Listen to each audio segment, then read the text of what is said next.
Previous guest wrote the first question. So it is a mystery to both of us. I'll let you go ahead and open it, take a look at it, and see where it takes us. All right.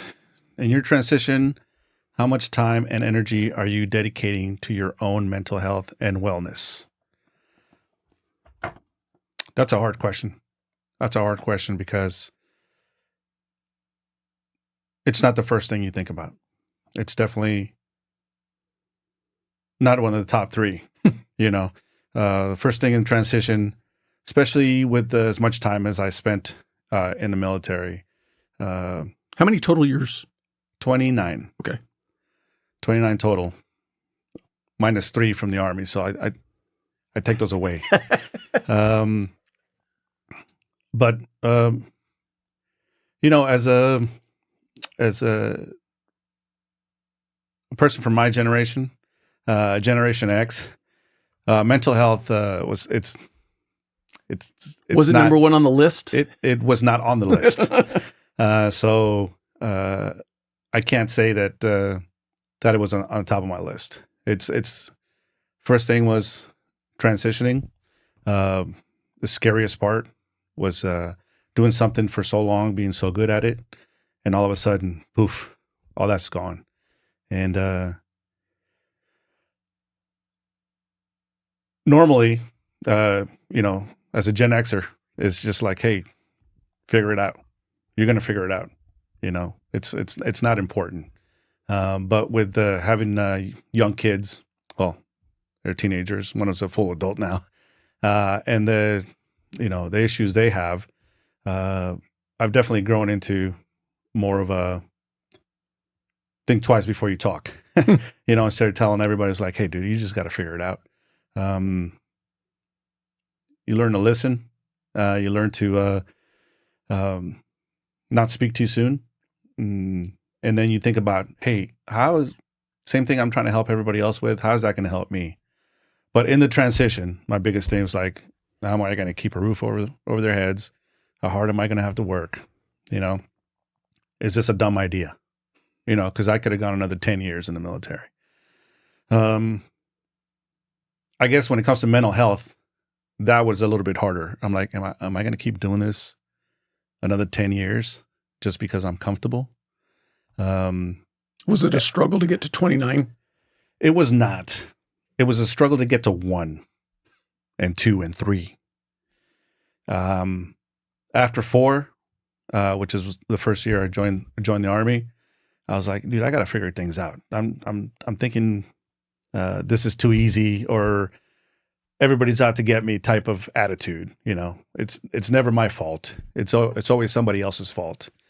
And then when I figured out, here and there, we're like, hey man, I could work a little bit harder and it's going to start paying off.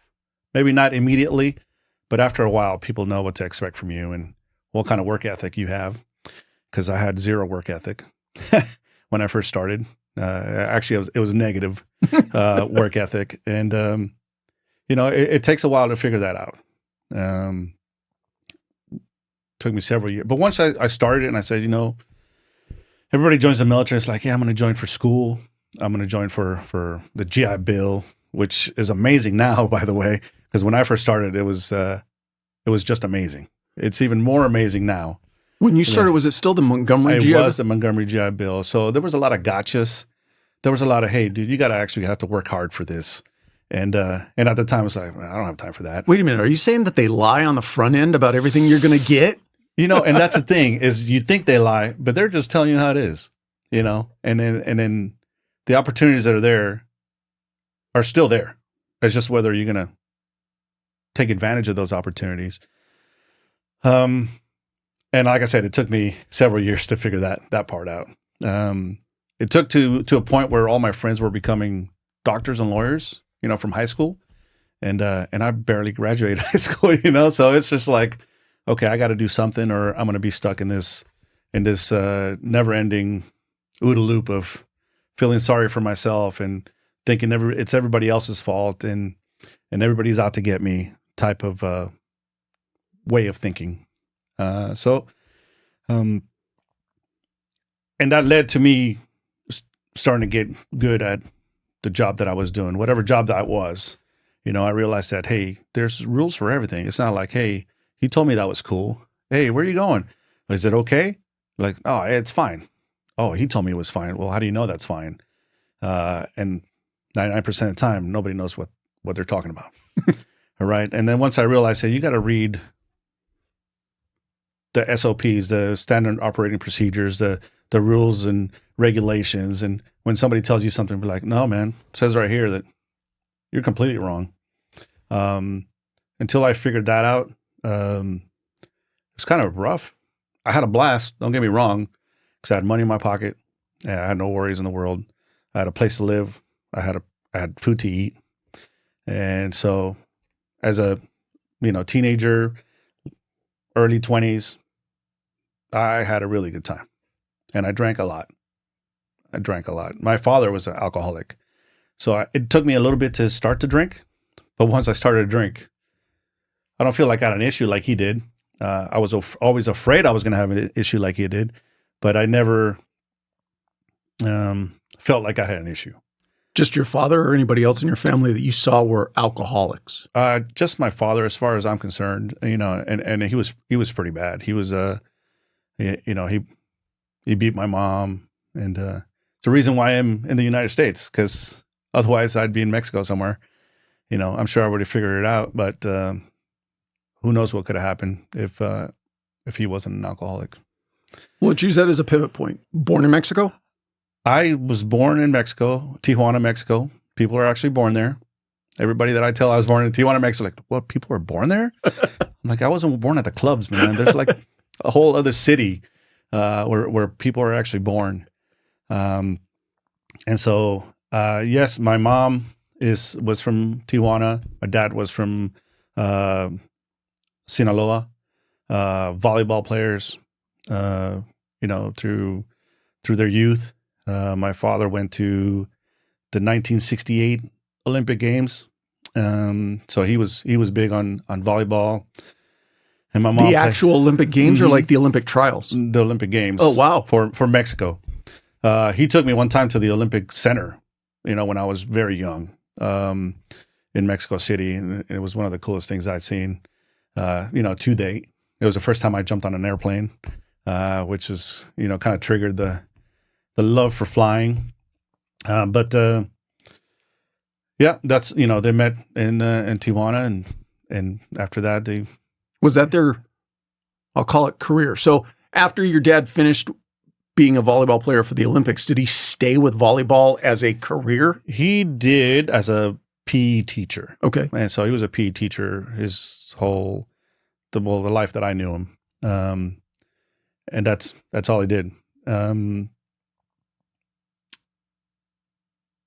mom was, she worked at the phone company in TJ, when, you stick, hey, connecting, they switch those cables. She did that, and she kind of kept us afloat until one day she just got tired of it, and the only way to get away was to come across the border.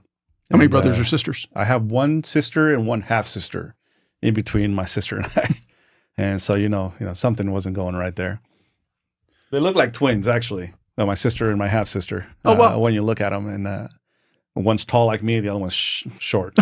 Mom and dad tall? Dad is tall. Mom is, she is tall for, now that I think about it, she must be like 5'6", 5'7". Decent height. Yeah. I mean, for Mexicans, when I first started dating my wife, and she told her parents that she was dating a Mexican, she's like, oh, a little short Aztec looking dude. And, I was sitting next to her, but I didn't hear anything. She's like, shh. And so everybody expects the Mexicans to be short and stocky, but. How old were you when you came here to the States? 9 years old, 1984. October 1984 is when we first came over.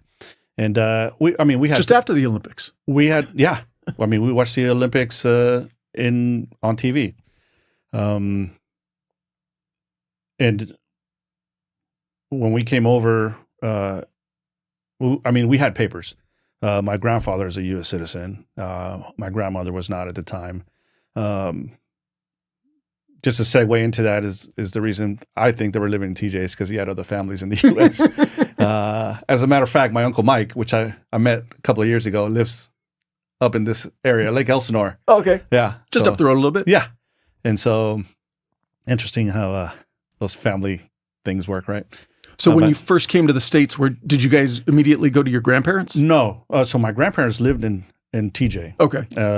Tijuana. Everybody calls it TJ. We lived in TJ, and then and I had uncles that live in the U.S. I had aunts and uncles that live in Mexico, and my mom said the only way to get away from this guy is, is to go across the border, because she was scared. Mm.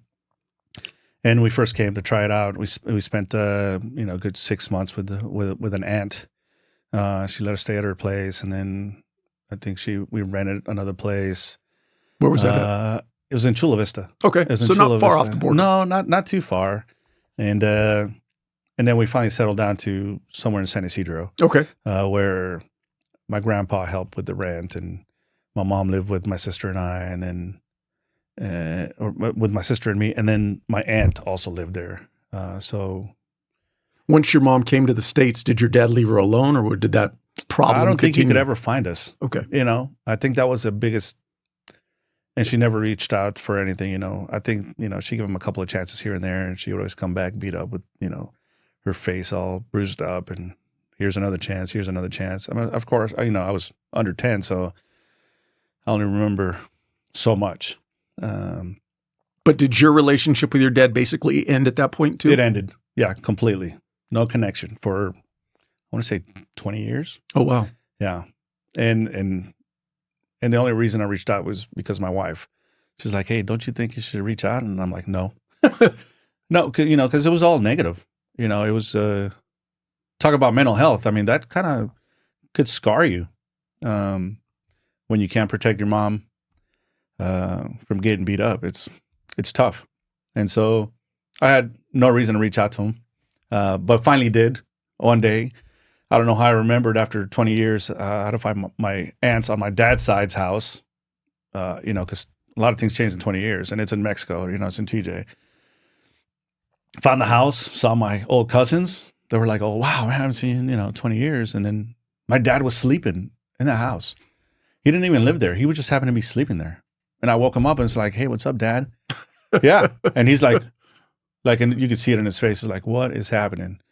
And he met one of my daughters, my oldest daughter, because the youngest one hadn't been born yet. And then we talked. I said, hey, we're gonna keep in contact, and we did for a little bit, and then it just fizzled. Always kind of felt forced. Yeah, always felt kind of like, hey, man, I'm not gonna reach out unless. I mean, I did my part, right? The benefit of the doubt, kind of proving to my wife, like, look, I tried, but. Yeah, that's if it wasn't for, well, I gotta thank him. If it wasn't for him, I would have ended up in the U.S. and with the the track that I took. How was it growing up in Chula? It wasn't bad. I actually grew up in San Isidro. We were only Chula for a little bit. Oh, that's right. My mistake. We actually grew up in San Isidro, and to me, it was I was happy. We had a place. My mom worked really hard at a supermarket. I think it's called Safeway, and then when they got bought off by Vaughn's, and so she worked a lot. She said she wants to make sure we had a roof over our heads, and food to eat, and that never faltered. And my only job was to go to school, and so I did. When I first came to the U.S., I was in fourth grade, but I was at the end of the year in the fourth grade. And then when I came to the U.S., they put me at the beginning of fourth grade. And so I kind of lost a year, which actually kind of put me back to where I was supposed to be. I was a little bit early. And when you start, and I didn't speak any English. I mean, I knew window, house, door, and that was the extent of it. And back then, there was not a lot of Spanish speakers around. You spoke Spanish, people would look at you like, hey man, it's not Mexico, If you want to speak Spanish, go back to Mexico. And so it was really tough. And this is a silly question or a stupid question, but even that close to the border, people still looked at if you spoke Spanish, you were kind of an oddball. Yeah. Yeah. Was there a big Latino population in and around where you lived and went to school? Yes. But Yes, they huge. spoke English. But there was also a lot of, for lack of a better word, a lot of white folks too, so you still had to, it was not good to speak Spanish. You would stand out. And so I made it, my mission to learn English. So I came in 4th grade, I got put in 2nd grade English. I couldn't say words like 30. I couldn't say words like Turner, and I would just get made fun of. Everybody would make fun of me, because I couldn't say the right words. And so I was like, well, I'm going to bust my butt. And when I went from 4th to 5th grade, we actually changed schools in the same neighborhood. But for some reason, I went to another school. And then I went up to 7th grade English. So from 1 grade I went from 2nd grade to 7th grade English. And so I felt like in the 6 months that I was here, I was really picking it up. You made the progression on your own from 2nd grade to 7th. So you were now above the other kids in your class. So much that I started having an accent in Spanish. And so when I would see my friends in Mexico, they'd be like, "Hey man, why are you talking with an accent, man? Come on." And it always reminds me of the movie Selena.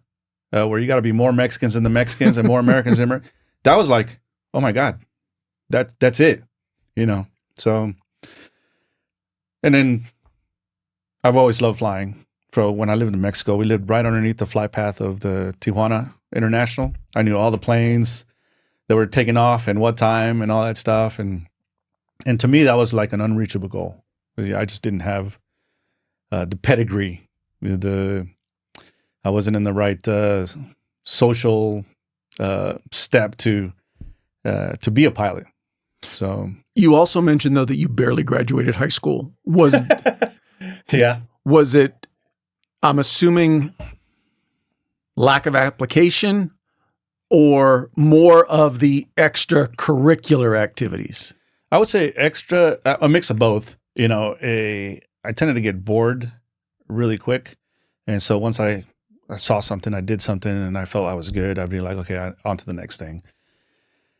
And high school was tedious. There was I'm like, I don't have time for this. I want to go, have fun with my friends. I had really good friends in high school, but they all grew up in the same neighborhood as I did. So everybody wants to go to TJ. Yeah, everybody's going to TJ. It's just a thing you did. I remember skipping after 2nd period, going to Mexico, seeing a parade, hanging out, and then coming back for 6th period, because 6th period was our favorite period. It was band. I was a drummer, and the only reason we came back to school was for that, right? So that didn't help a lot. Other than that, though, were you a pretty good kid? I felt like my mom did a good job as far as teaching us right from wrong. Whenever I did do something wrong, I knew I was doing it wrong. It wasn't like, hey, I don't know any better.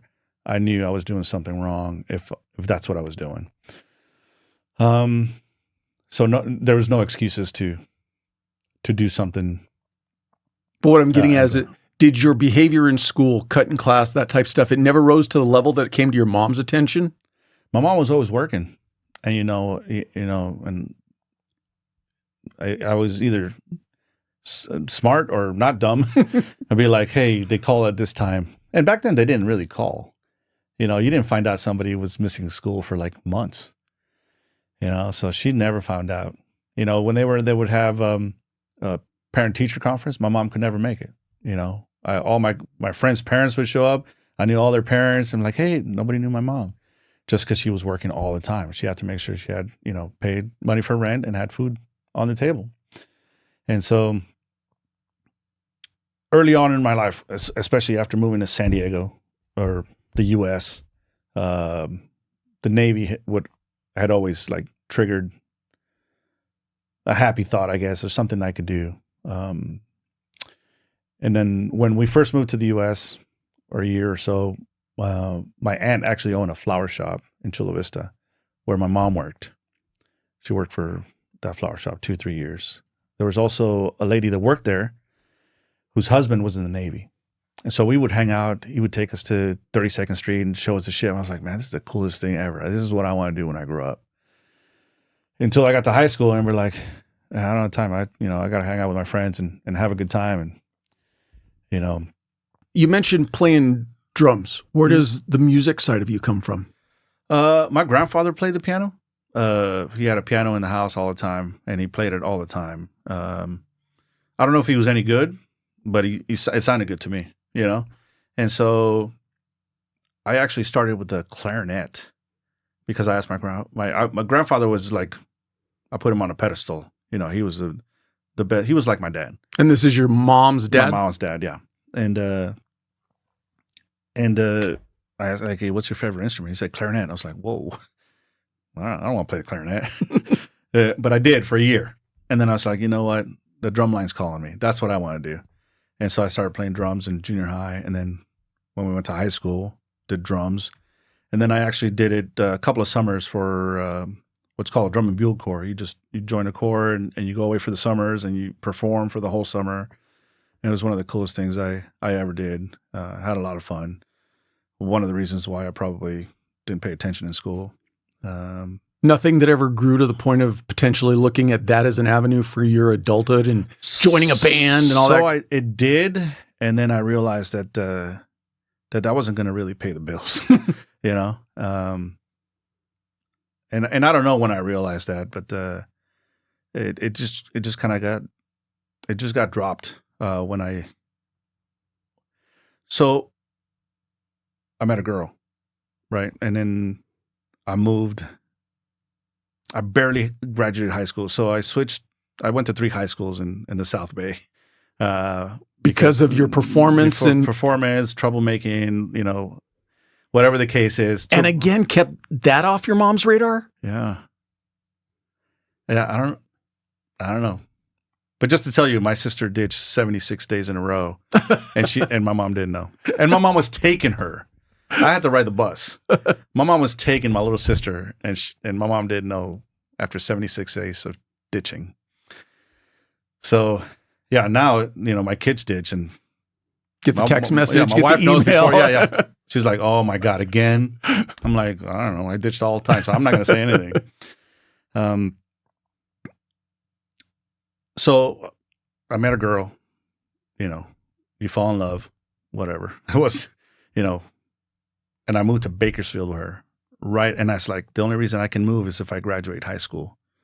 And so I graduated maybe like a semester late. Were you in class together? How'd you meet a girl from Bakersfield? In drum corps. Oh, okay. Yeah. In drum corps.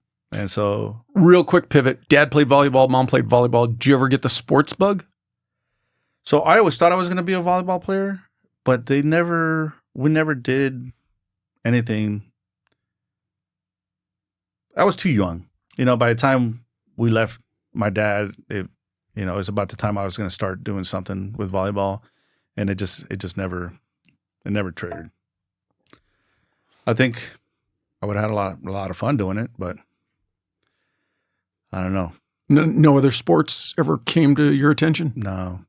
I mean, I always wish I played other sports, but band was so primary in my life that that's the only thing I really had time for.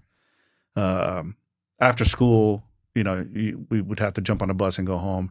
And there was another bus at like 5 p.m. And those for the people that did sports and band.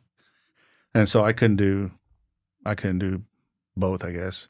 Even though I had friends that did it, I just felt like just the desire wasn't there. Yeah.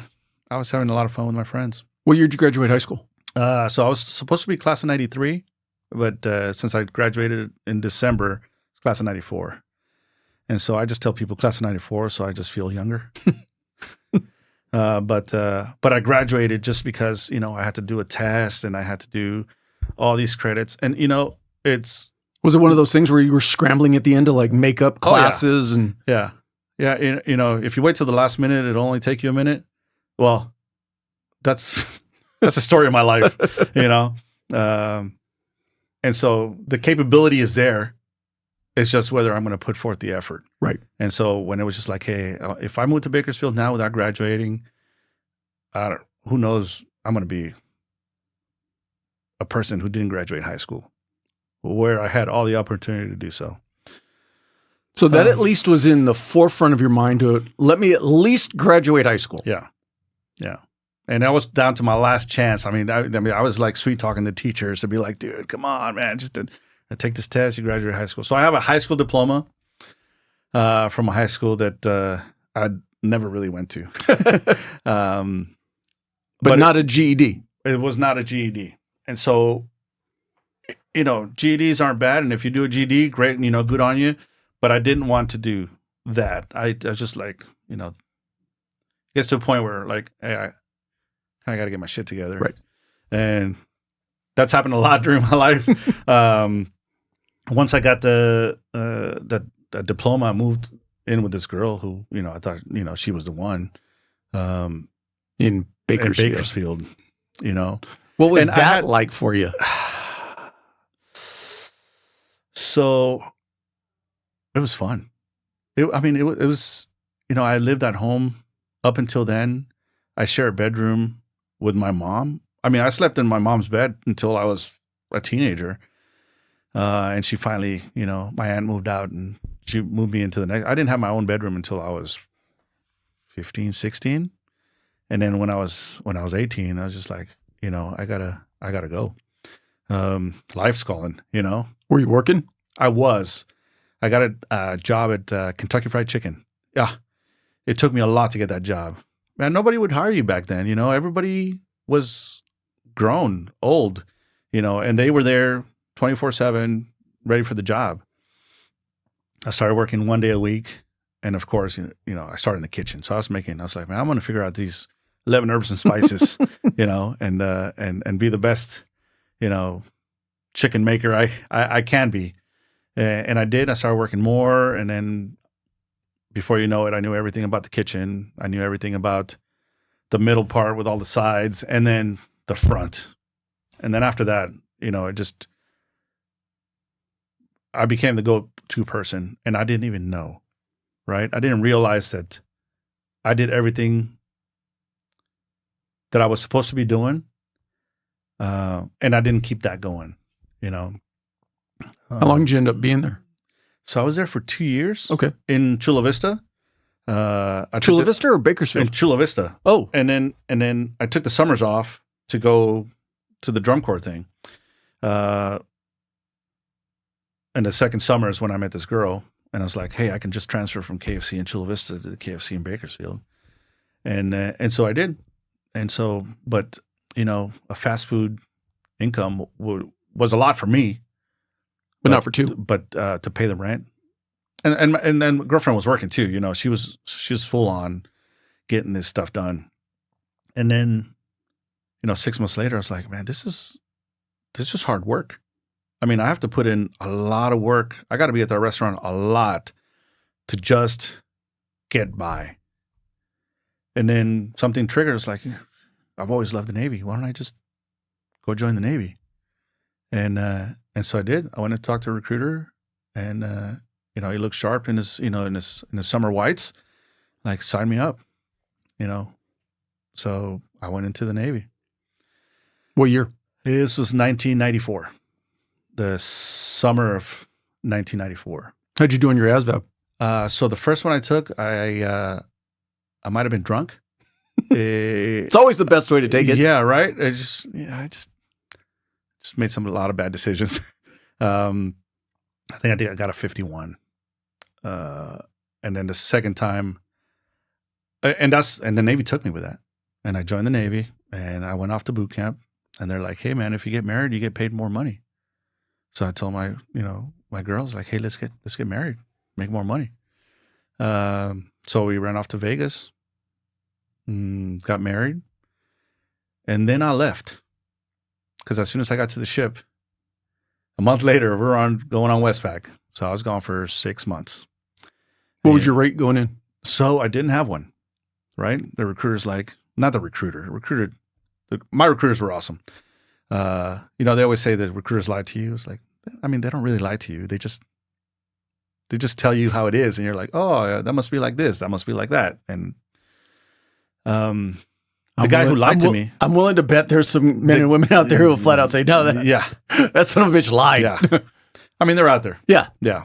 At the end of the day, they are business people who have to meet numbers. They have a quota. And if you're it, guess what? They're going to come get you. When I went to go get my job at MEPS, I wasn't a citizen. I was a resident.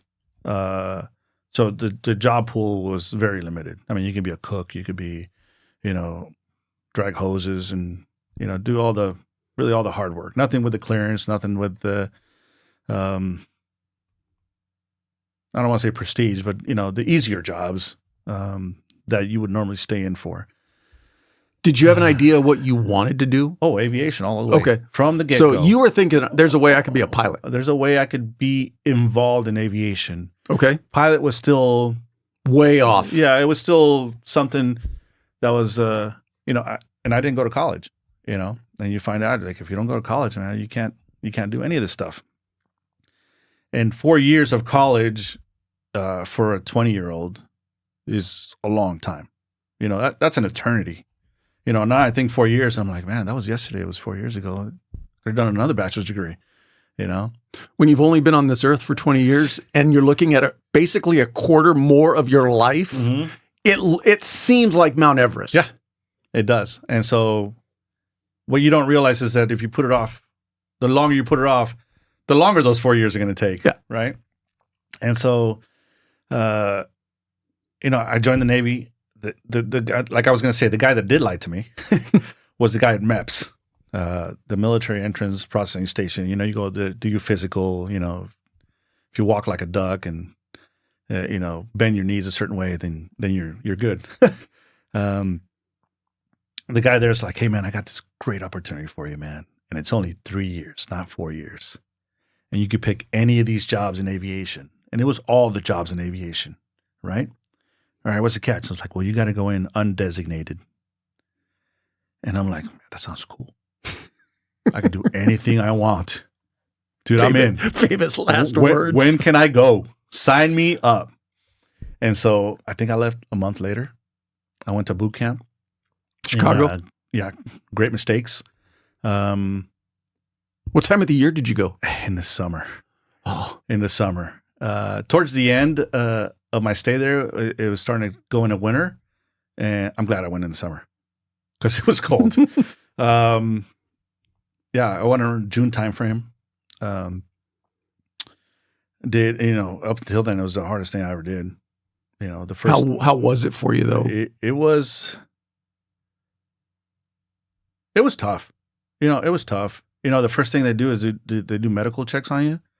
And the first thing that popped up is like, hey, you might have tuberculosis. I'm like, what? I don't understand. So I had to take medicine for like 6 months just in case I had it. Later, I learned that most Hispanics have that gene or whatever, and they all pop on that tuberculosis test. Playing by the rules bother you at all? So it's an interesting question. I guess it depended on my mood. I like playing by the rules, and I think following rules is the right thing to do. But sometimes the rules are not the perfect way to do things. There's ways around or bend them, not necessarily break them. But I didn't like when people said no to me. And I think that's what drove me to do the things that I did.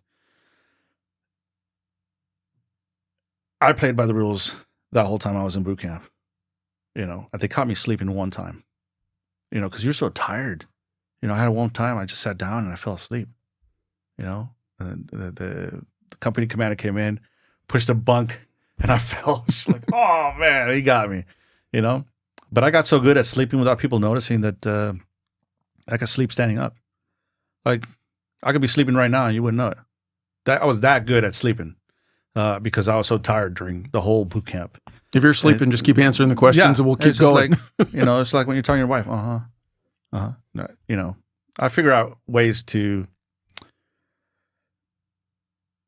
not to cheat the system, but to make things easier. I mean, you don't always have to do things the hard way. But I did realize that sometimes you just have to do things the hard way. But yeah, graduated boot camp, went to this 1 month training, which a lot of my friends were going off to what's called A school, which is where they teach you how to, do your job. Well, they taught me how to do a couple of things here and there. And they were like, hey, here you go. Have fun. I think the same thing happened to Marlon. What rate did they stick on you? So, interesting question. I show up. Well, at the end of this 1 month, they're like, hey, these are the orders for everybody. Boom. I get San Diego. I'm like, are you kidding me? Really? Everybody else got like Japan, Norfolk, and I got San Diego. I was the only one to get it too. I'm like, man, did they know something? They know I'm from there? Let me guess, nothing near aviation though. No, I was all up in aviation because I had an aviation. I was undesignated in the aviation field. So I showed up to the ship, USS Constellation. Still the best ship I've been on. I show up to the air department. And they're like, hey, man, what do you want to do? I was like, man, I want to be a yellow shirt. I want to be the ones on Top Gun that are doing this, doing their guns, showing the planes where to go. So they're like, all right, man, you're going to V4. The job I wanted to do the least, which was fuel airplanes and wear purple. Purple was not my favorite color. Of course, come on, Barney. It's my favorite color now. But at the time, it was not my favorite color or job. It turned out that it was the best job. It was hard, but it was not as hard as being a yellow shirt or a blue shirt. Is all fueling done below deck or on deck? No, it's very limited below deck. Okay. It's all done on the flight deck. So as soon as the planes come in, you go out there, you drag this, 2.5-inch rubber hose all the way out to the aircraft, fuel it up. Once that one's done, you go to the next one. And you do that 2 or 3 times until the next recovery. It was seldom when I went down to the hangar bay to do anything. We would go down to the hangar bay to defuel because some of these aircraft needed maintenance and they needed to get rid of that fuel. But all of it was out on the flight deck. So most often, plane lands, if it hasn't dumped fuel, does it go below deck with fuel on board? Any measurable amount? The only reason it goes down to the hangar bay is if it needs maintenance. Okay. Yeah. Otherwise, they keep everything that's flyable, they keep it on deck. Okay. Yeah, and they just the handler, the guy that handles all the aircraft. It's a dance. It's impressive. It's every time somebody asks me like, "Hey, how are the Chinese doing? Hey, how are the Russians doing?" I'm like, they'll never touch us. They'll never touch us. We are so good at what we do, and it's so impressive when we do it that I'm like, they can't touch us. How was that first experience though, running around a flight deck? Well, I mean, in the trend that I kept going, I tried to get myself killed once or twice, and I went flying a couple of times behind a jet. Actually, it was behind an E2, which was propellers. I just remember holding on to a pad eye, which is where they chain the airplane, and I was just like a little flag, and but it was just that's what happens. Now you enjoyed that ship. You ultimately kind of came around to enjoying what you were doing as a V4? Yeah, V4 in the air department, purple shirt, fueling aircraft.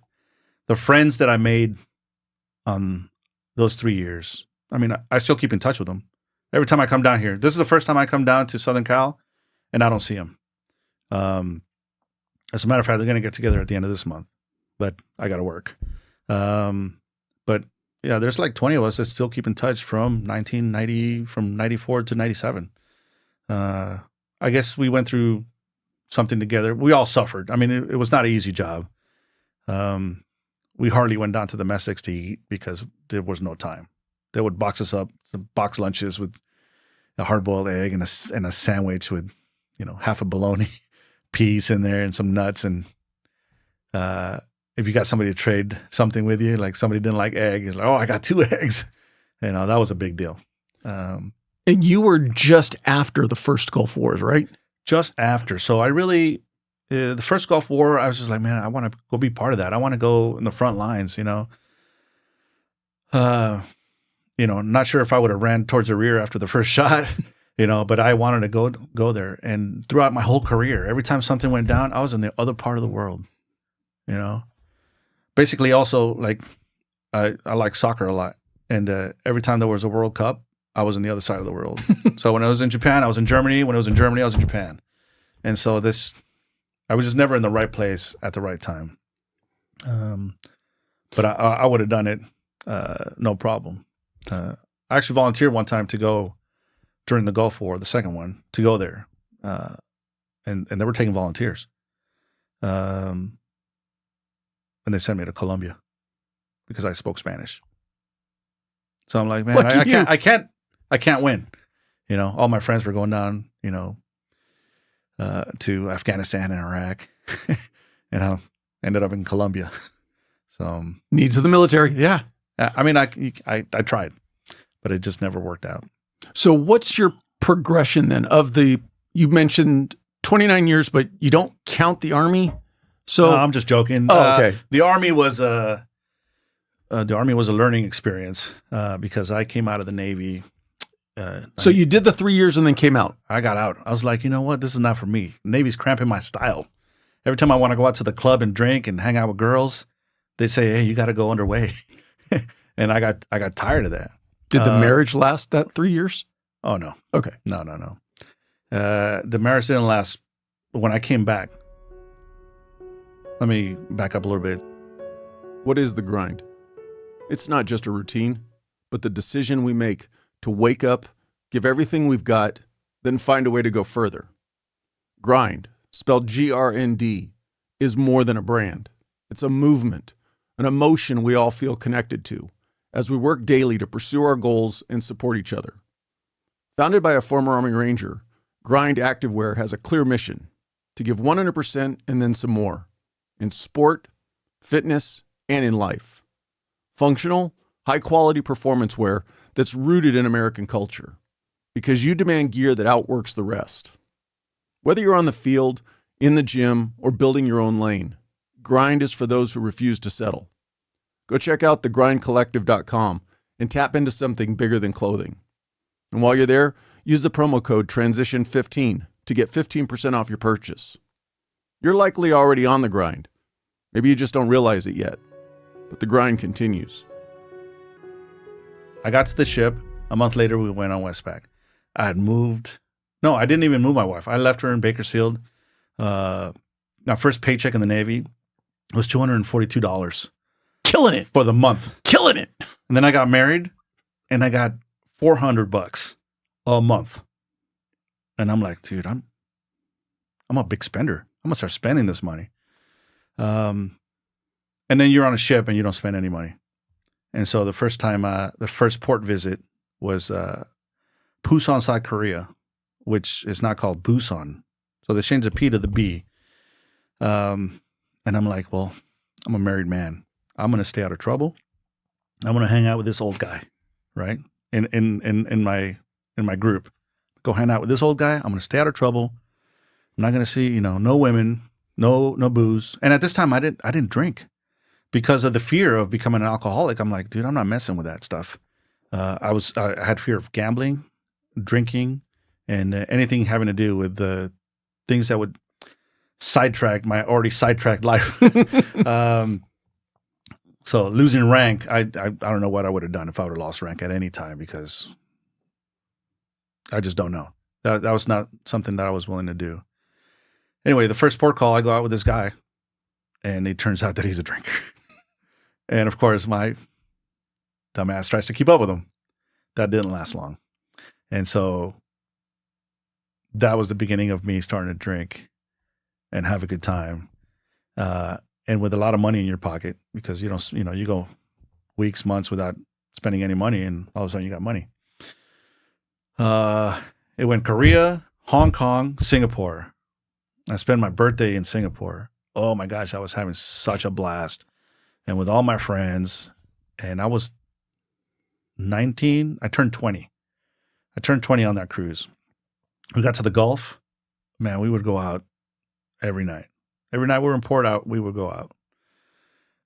We went down to Australia. We went to Perth. We went to Sydney. I had a blast. Then on the way home, it's just like, dude, I'm married. And I've been having a blast as a single guy. I'm like, man, I don't know if this is going to work out. But when on the way home, we stopped by Hawaii. Of course, the drinking age in Hawaii was 21. And all my friends were 21. So I didn't get to hang out with my friends in Hawaii because I was still 20. Now it kind of hurt the soul a little bit. I was like, you know what? I gotta figure things out. I'm gonna go home. I'm gonna move my wife from Bakersfield to San Diego, and I'm gonna get on the straight and narrow. Well, it turns out I really liked having fun, and just the marriage didn't work. You're not the first sailor, and you're not the last sailor. It's always a two-way street. I mean, she had her own issues. I had my issues, and they just didn't align. And so we decided to go our separate ways. No kids. And that's it. And I stayed in the Navy, and I just kept having a good time. And I decided, I was like, I need to get out. No plan. So there was nothing that could have kept you in at that point, at the end of that first 3 years? I hated the Navy. I worked my butt off. And I felt like I got nothing in return, except I was getting a paycheck. You know, the problem is I was getting this paycheck and I was spending it, and I was using my credit cards and using those. So instead of using this cash to pay these credit cards, so I got in huge debt. I got out and then realized my mom was getting help with the rent, from the government. And I'm like, hey, Mom, I'm going to come live with you. And my mom was like, no, you're not. I'm like, what do you mean? It's like, well, I'm getting government help. I can't, if you come, they're going to take that away from me, and you're not going to stick around. I can't trust you to stick around and help me out. And so I spent 4 months from the time I left the Navy. I spent 4 months out. I had a job. Let me see where I started. I was a bank teller at Wells Fargo. And this is the first time I could call in sick. So I started calling in sick. And then they call me, it's like, hey, man, don't come here. Don't come anymore, man. We know you're faking it. And I'm like, there's repercussions to calling in sick. I went to Wells Fargo Security, which was, I was doing security for the art museum in San Diego. 8 hours of just walking around the art museum. I thought the Navy was hard. No, man, this was hard. And of course, you were learning about art and getting cultured. Oh man, and I didn't have a car, so I had to get myself, on a bus or something. And so I kind of feel like I started over after I was having all this good time, this paycheck. I'm like, you know what, the Navy was not that bad, kind of good for me, and I didn't realize it. And then that job ended, and I got a job at I was a trolley security guy. At the end. Oh, I'm sorry, I missed one. I was a school bus driver for about 2 weeks. And then I was a trolley security. So in those 4 months, I had 4 jobs. And then I was like, what am I doing? I need to go back to the Navy. There was plenty of opportunities there. I didn't take them up on it. And you go to the recruiter, it's like, hey man, I want to go back in. It's like, oh man, we're not taking any. And by then I got out as a E4, which means I had a rate, and it was ABF. We're not taking any ABFs. I'm like, well, I'll do anything. Like, no, man, if you were an ABF, you got to go back in as an ABF, and we're not taking any ABFs. We got plenty of purple. I walked out of that recruiting office thinking like, man, my life is just going down the drain. And as I was walking out in Chula Vista, recruiting office in Chula Vista, an Army guy, just like, hey man, I got something for you. I'm like, no, man, I'm not going to fall for the banana in the tailpipe again. And it's like, what do you want? It's like, dude, I want to go to school. I want to have a job where I can go to school at night. He's like, man, I got the job for you. I'm like, what is it? We're going to make you an accountant. I'm like, accountant? That's an office job. But I was an E4. It's like, oh, you'll go back as an E4. No problem, man. I'm like, oh, right, I think this is sounding like maybe a better idea. They're not going to do the same thing they did last time. So I think I'm more prepared. Man, I show up to boot camp and it's easier than Navy boot camp. Is it a modified one because you've already been No. through? Oh. No, I went to a boot camp. Since I was an accountant, I was supposed to go to Fort Jackson, and I ended up going to Fort Sill, which is artillery. It's artillery, infantry, and tankers. Those guys are crazy. Those guys are just nuts, right? And so, again, it was easier than Navy boot camp, but I was colder, all right? And so I would tell people, I'm going in the Army. No more ship. I don't have to ever go underway again. And I can go to school. It's like, yeah, man, but you have to go to the field. And I'm like, what? What is that? Oh, man. First time I went to the field, it was raining. It was muddy. They put it up on these pop tents. I'm like, dude, I have really messed up in my life. I am like, I don't know what to do right now because I was miserable, full of mud. You know, they give you a fake rifle. And if you lose it, you're toast. And I lost it. So I paid for that dearly. I was going to go the opposite direction and go, having already been in and having time in the Navy and having gone to a boot camp before, you weren't nicely squared away? So I was squared away more than most. I would argue that, I was top of the class. So I was, but in my mind, this was not what you wanted to do. This is not what I wanted to do. This is not what I signed up for, even though I knew that's what I signed up for. And so I get sent to, this time, I picked the job accounting. I get sent to the school, and then we're up for orders at the end of that. I was just like, oh, we don't get to pick? The Army does things different. They just pick where you go. And how did you take to accounting and numbers and spreadsheets? And so the job was called accounting. I don't know if we did any accounting. I'm sure it was a type of accounting.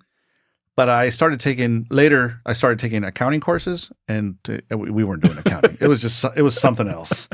And it didn't matter because they're called MOSs in the Army. So military occupational specialty. Thanks. I need help with that one. And it was finance and accounting. And in order to get promoted in finance, it was super easy. In order to get promoted in accounting, like somebody had to die for you to get promoted. And we weren't at war. Nobody was dying. And so I stayed in E4. Oh, back to the story about joining as an E4. In the Navy at E4, you kind of have some responsibility, some leadership. Well, not in the Army. That starts at E5. And so here I am standing in front of people I felt I was better than, telling me. And in the Army, they can punish you. Like if you're a sergeant and above, they can make people do push-ups and sit-ups and PTM until they, fall out. It was just, there were carte blanche on everything that dealt with dealing with lower class or E4 and below. And I hated it. And the first job that the first duty station, they're like, hey, dude, you're going to Korea. And at the time, you go to Korea for a year and you get lost for a year.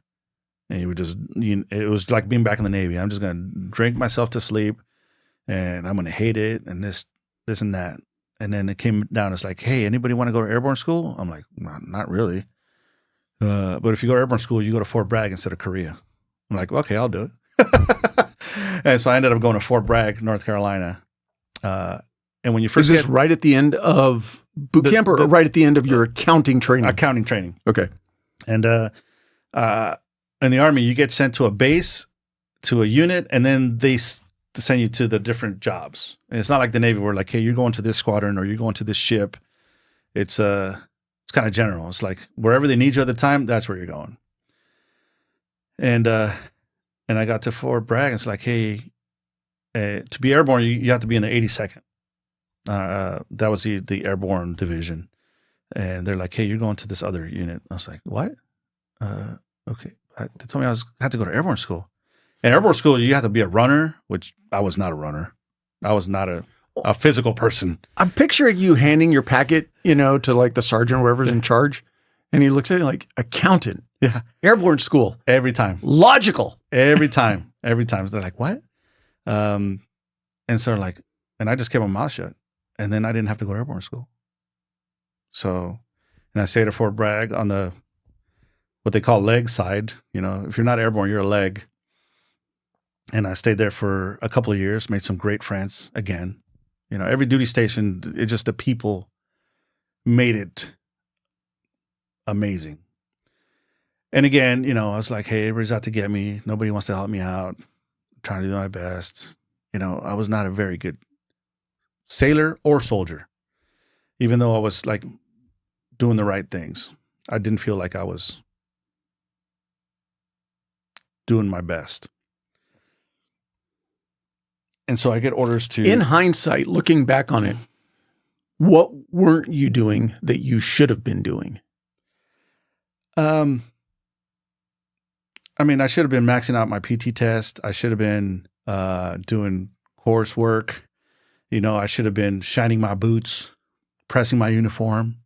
I'm like, I'm not doing that. As a matter of fact, I got kicked out from junior ROTC in high school because I bought a pair of patent leather shoes because I didn't want to shine my shoes. And they kicked me out, So it didn't start out well. I don't know why I joined the military. I couldn't even handle high school ROTC. But I always wanted to go Europe. And so it was like, I put on my list on like Germany. And I worked in the basement of this building. And the first floor, it was all the personnel folks. And they knew where everybody was going and this and that. And one thing I learned off the bat in the Navy is like, you have to meet people. You have to, in order to get stuff done, you have to kind of know people. Network, I guess is a better word for it. And, everybody, they came down and said, hey, man, you got orders to Germany.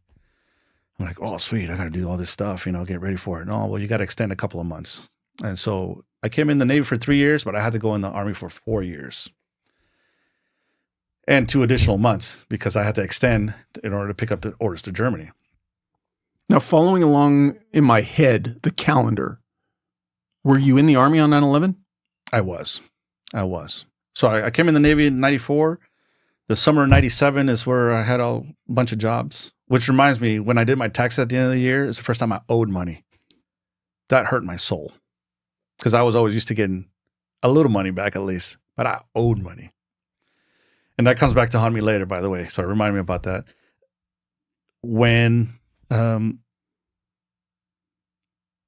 my leadership found out, and my leadership did not like me, right? Because I had a tendency, and this is where I would get in trouble is, if you're wrong, I tell you.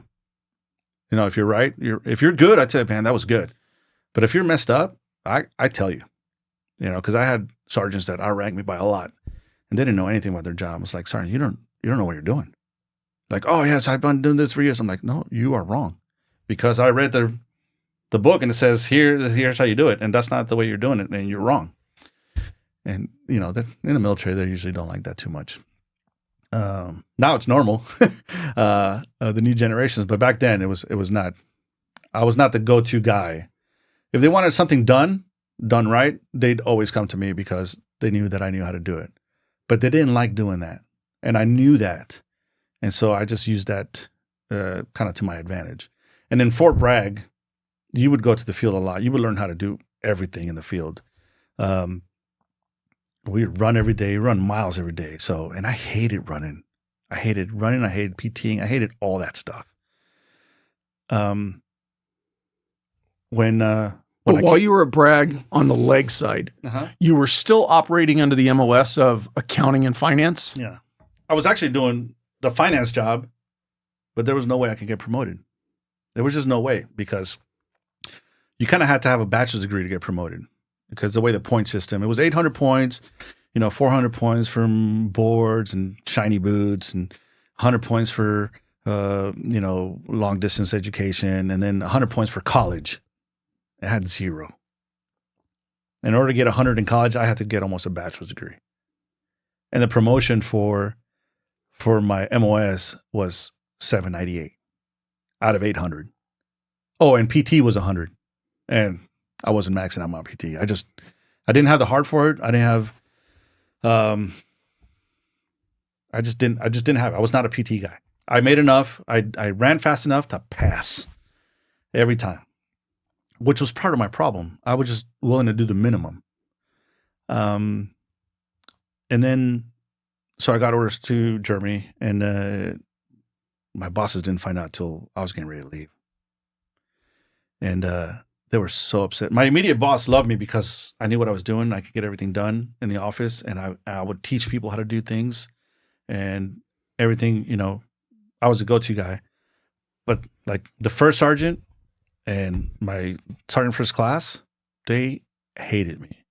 And I found out how bad they hated me when they gave me my eval on the way out. And to this day, I still have it. Because if you read it, you're like, man, this guy is awful. Like, how did they keep this guy in the Army? And that's the day that they're like, you will not be getting because in the Army, when you PCS, you get an award, you know. To this point, I had got 0 awards. So I've been in, I don't know, with the Navy, I've been in maybe 5-6 years. I had gotten 0 awards. And they were like, oh, I'm going to get my first award because it's the first time I PCS in the Army. And they're like, you will be getting no award. And you suck at this, and you did this, and you did this. And, you know, you're irresponsible, you know, you're disrespectful, which, you know, I was. And they finally let me go because they didn't have a choice because everything was done. I did everything that I was supposed to do, and they had no choice but to.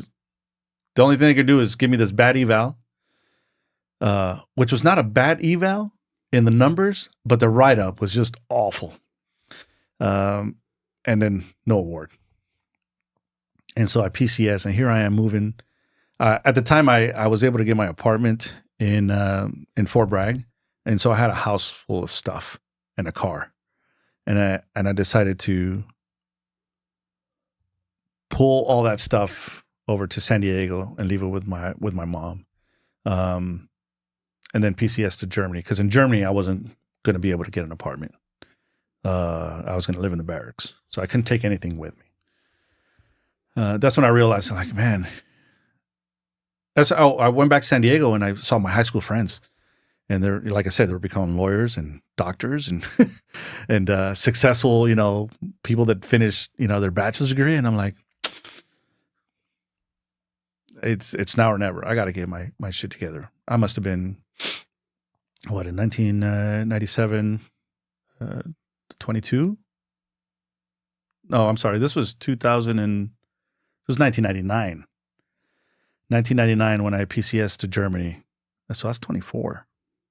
And I still didn't, you know, I had no education. I had a bad eval, leaving the last place. And I'm like, dude, I got to figure this out. I'm doing something. It's me. It's not everybody else. You got to stop blaming everybody else. You got to blame yourself. I always like to ask the mentor question. Did you not have somebody who was trying to pull you aside and go, hey, square yourself away? And you were just ignoring them, or were they just not there? So I ignored them so bad they gave up on me. Got it. You know, but my friends never did. My friends were always there, and so, but they would never tell me. Like, they always knew that I was a hard worker and I would get stuff done, and it's just the connection I had with the friends, the group I was with. Yeah. A mentor would have been nice, and they might have been there, and I just took them as, you know, they're out to get me. That's just the attitude I had. So I PCS to Germany. I love Germany. Germany's so much fun. I got there in October of 99. I had a blast. I had such a good time. I can't even explain to you how much fun I had. And then I spent New Year's there. January, this girl shows up. This Colombian girl shows up in my unit. I'm like, oh man, this girl's cute. But you know, I was having fun. I'm not gonna settle down. Well, a month or 2 months later, we ended up getting together, and she's sitting out there right now. And so she started going to school, and I'm like, oh, you know what? I'm gonna start going to school. And it was school at night. And in Germany, they would have college professors come and teach at the high school at night. And you know, I went to the first class, the second class, and then like the third class. I'm like, I'm tired. I don't want to go. So I didn't go to class. The next class, like, nah, I don't want to go. You go. And she's like, no, dude, get up. You're going with me. And I went. And I think it was like sociology. It was like a basic course. And I think at that time, I was like, I started trying. And I was doing well. I'm like, man, what am I doing? And in the unit, everybody loved me because, you know, I was friendly. Everybody liked hanging out. I started doing something different, which was doing the hard jobs. You know, before it was like, hey, I need somebody to do this. I'd be like, I'm not doing it. And then I need somebody to do this. And like, yeah, I'll do it. Yeah, I'll do it. Every time we went to the field, they would have just came back because they couldn't do anything. I was the only one that knew how to set up generators, set up tents, you know, set up the field, set up mob situations, and I was back and forth doing everything. And that's when things started kind of looking better. And then I realized, like, man, I could take all these courses, and I could be done my bachelor's degree in like half the time. And so I started doing that. Now, was the Army covering the cost? They were doing 50%. Okay. So I was responsible for 50%. They were doing 50%. And did you have an option as far as degree programs, or was it just It was very limited. It was either business, computers, like psychology, sociology. And I already knew that sociology and psychology were not very good majors to continue on. I mean, you needed a master's or PhD to do anything make with the them. money, you know? And so, well, I can't go wrong with computers. So that's what I did. And I did for like a year and a half. I went to school every day of the week and every weekend. And by then my wife and I, we started dating, hanging out, like, and I was like, and I'm like, if this is the one, I'm going to kick myself in the butt if this doesn't happen, right? And so I either got to get married, or it was time for me to get out. 2001. I got out in December of 2001.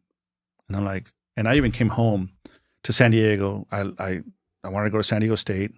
I wanted to, get my degree and continue on, with life. And I came back and I was like, you know what, dude, I can't let this one go. So I went back and I proposed to her, and we got married. We did. Now, was she staying? We got in? like Vegas thing, which is in Denmark actually. We paid somebody like 800 Deutschmarks, and she set up the rooms. She set up the judge. She set up everything. In Germany, it was really hard to get married because she needed a translator. I needed a translator.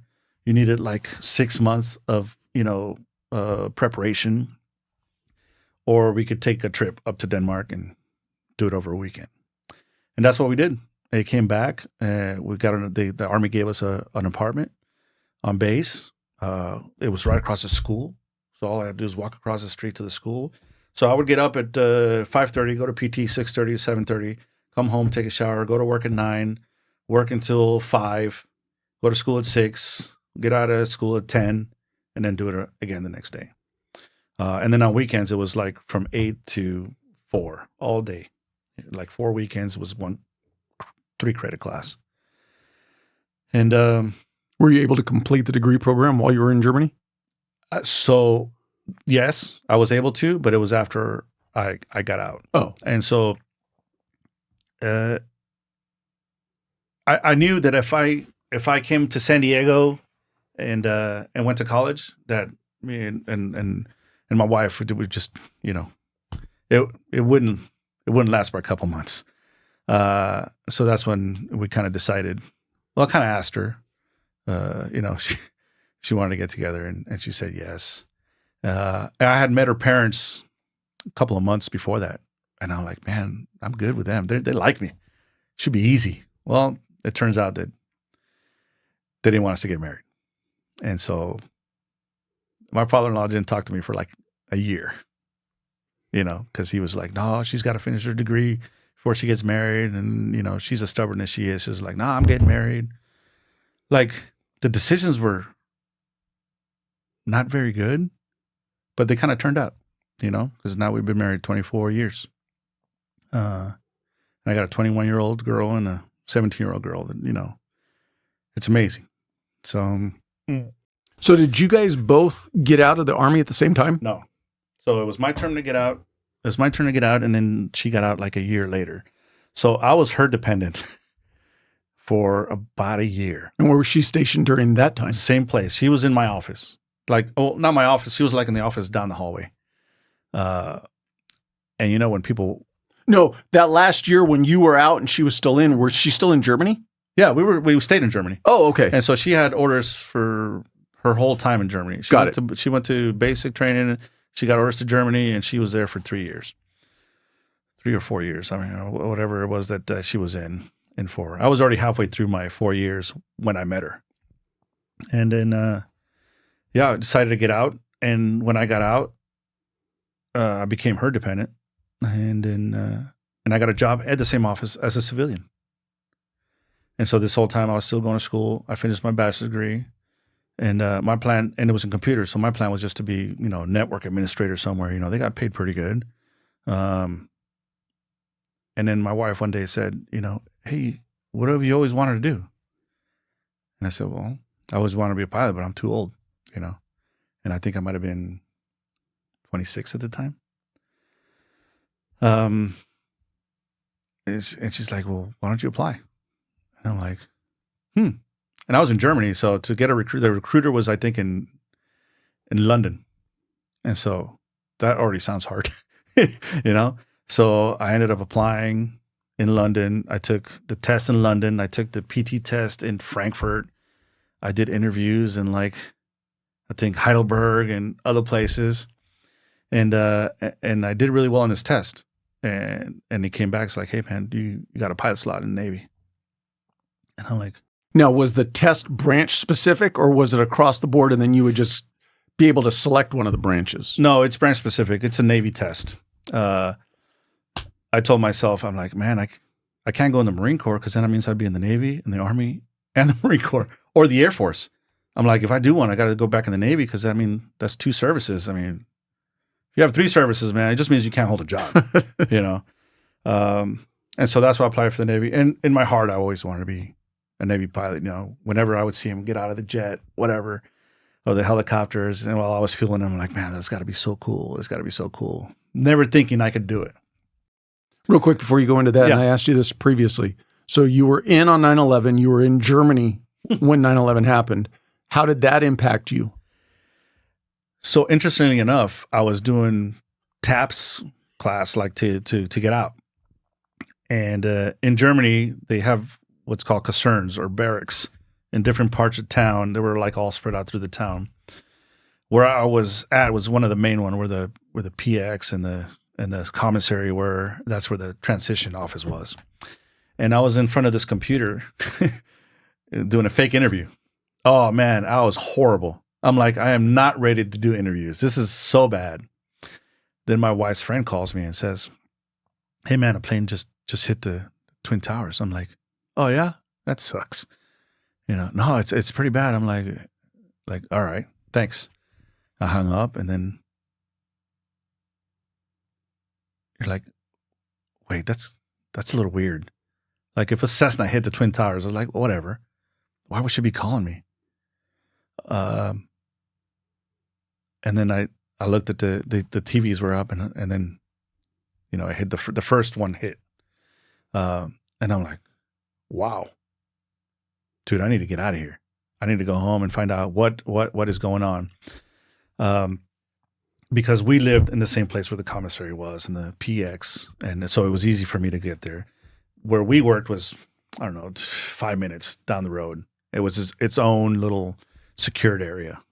And they locked it all down. All the people that had kids, their kids went to school where I was.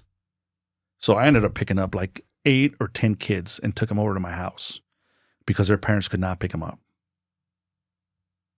And if I had been at work, I'd be stuck with them too. But I just happened to be in the right place at the right time. And I saw the second plane hit on TV. I mean, I saw it live. And I'm like, whoa.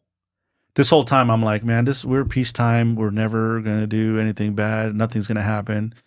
In the Navy, we had, duty where you would stand and watch. In the Army, there's no such thing. That civilian guys running the gate. I never stood one watch until then. And then we were doing rounds. They gave us weapons. Like the only time they gave you weapons before that was to go to the range and qualify. Only time now they gave us weapons, loaded weapons.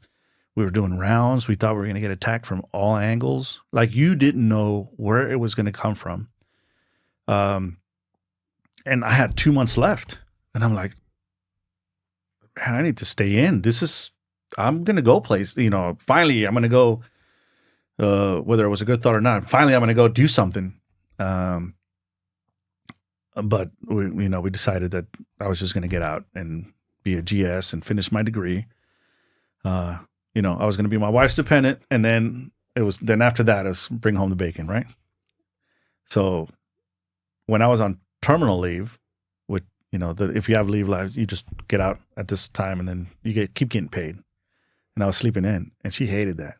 She had to go to PT, so she'd get up and slam all the cupboards and everything. And I'm like, dude, seriously? Like, hey, this is my turn. And no, she wasn't having it. This was a couple months after 9/11. Right. Obviously, things had calmed down a little bit. And so I started working as a civilian while all this stuff was going on. People were going down range and stuff started spinning up. And then they let me get out. They didn't do a stop loss until maybe like a month or two after I got out. And then nobody could get out, to include my wife, because she was due to get out the following year. She ended up getting extended. So she actually got approved to get out 6 months early to go to school. Back then it was like almost all the time you can get out to go to school, and they canceled that. And then, by this time I had already applied for the Navy. I got accepted. I had a class date. I went to OCS, after a year of working there as a civilian. And the plan was for her to come, as soon as I'm done with OCS, she'll come live with me, because she was getting out and go to school. OCS in Rhode Island? No, it was in Pensacola at the time. Oh. So it was interesting story is, you show up. It was like, man, you've been in 2 services, man. What do you expect? I'm like, man, they can't touch you. They can't scream at you. They can't do any of this stuff. And they showed up that first night, and they were throwing people down the stairs, up against the wall. Is it run by Marines? It's run by Marines. Those guys are crazy. Those guys, I don't know, dude, they're crazy. And that night, we just got beat up the whole day. You don't meet them until, like, you show up on a Sunday, you don't meet them till that next Wednesday. So you got people that are ahead of you 12 or 11 weeks, and that's like their leadership portion of it. And, and they were dicks and, mean and stuff like that, but it's not bad. For some people, it was. And people, the first time in OCS, they don't know any better. And I remember the conversation, hey, how is it? No, they can't touch you. They'll probably give you a stress card. So you can be like, hey, I'm stressed. You can't do this. Man, it was one of the worst days of my life. We got treated like dirt. They were manhandling people, We wore coveralls at the time. They're called poopy suits. And we're all different sizes, right? Well, they kicked them all over the place. And so like, just get in whatever. Dude, I got in this little one, and it was straddling me. And I was just like, one shoe, one size, the other shoe, the other size. It was a miserable day. One of the worst days. Until I got to SEER school, but that's later. And that night, it's like, man, what happened, man? You told us they weren't going to do this. And I'm like, dude, I don't know what happened, man. I don't know, man. Just, hey, man, stay over there. Don't get me in trouble. We weren't supposed to have watches, and people's alarms started going off. Beep, beep, beep, beep, beep, beep, beep. I'm like,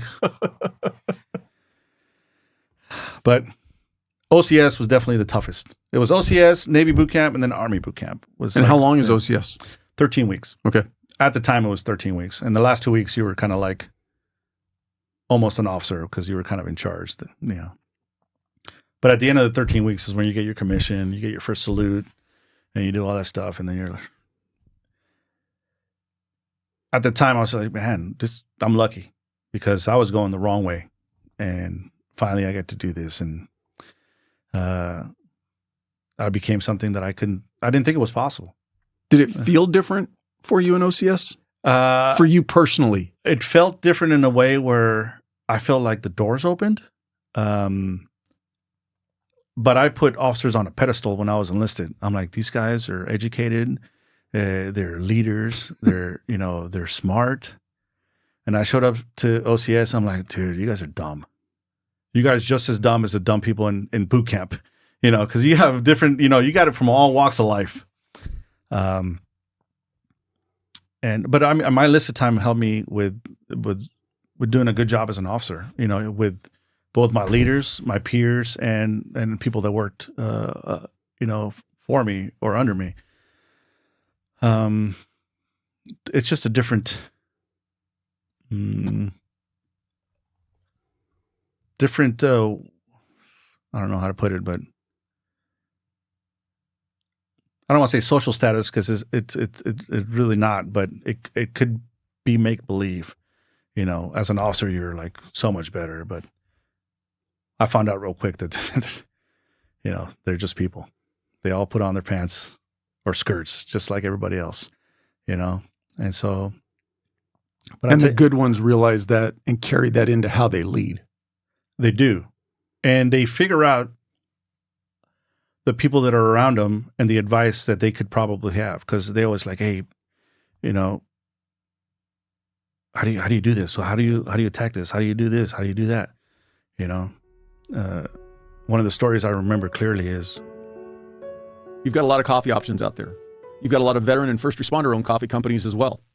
Trident Coffee is one of these companies, but they're different. Trident fuels your body and mind with a premium cold brew that's infused with powerful ingredients for performance, focus, and wellness. Made with organic MCT oil, lion's mane, and reishi mushrooms, this isn't just coffee. It's fuel for your brain, ensuring smooth, steady energy with no jitters and no crashes. Plus, the cocoa powder adds antioxidants, and the electrolytes keep you hydrated and balanced. Yes, they are cold brew experts, and their beans are brewed for cold brew optimization. But what does that mean for those of you who also love hot coffee like me? Their coffee tastes amazing, not bitter. So enjoy it hot or iced, mixed into your protein shake, or take it on the go. However you drink it, Trident Coffee is coffee upgraded.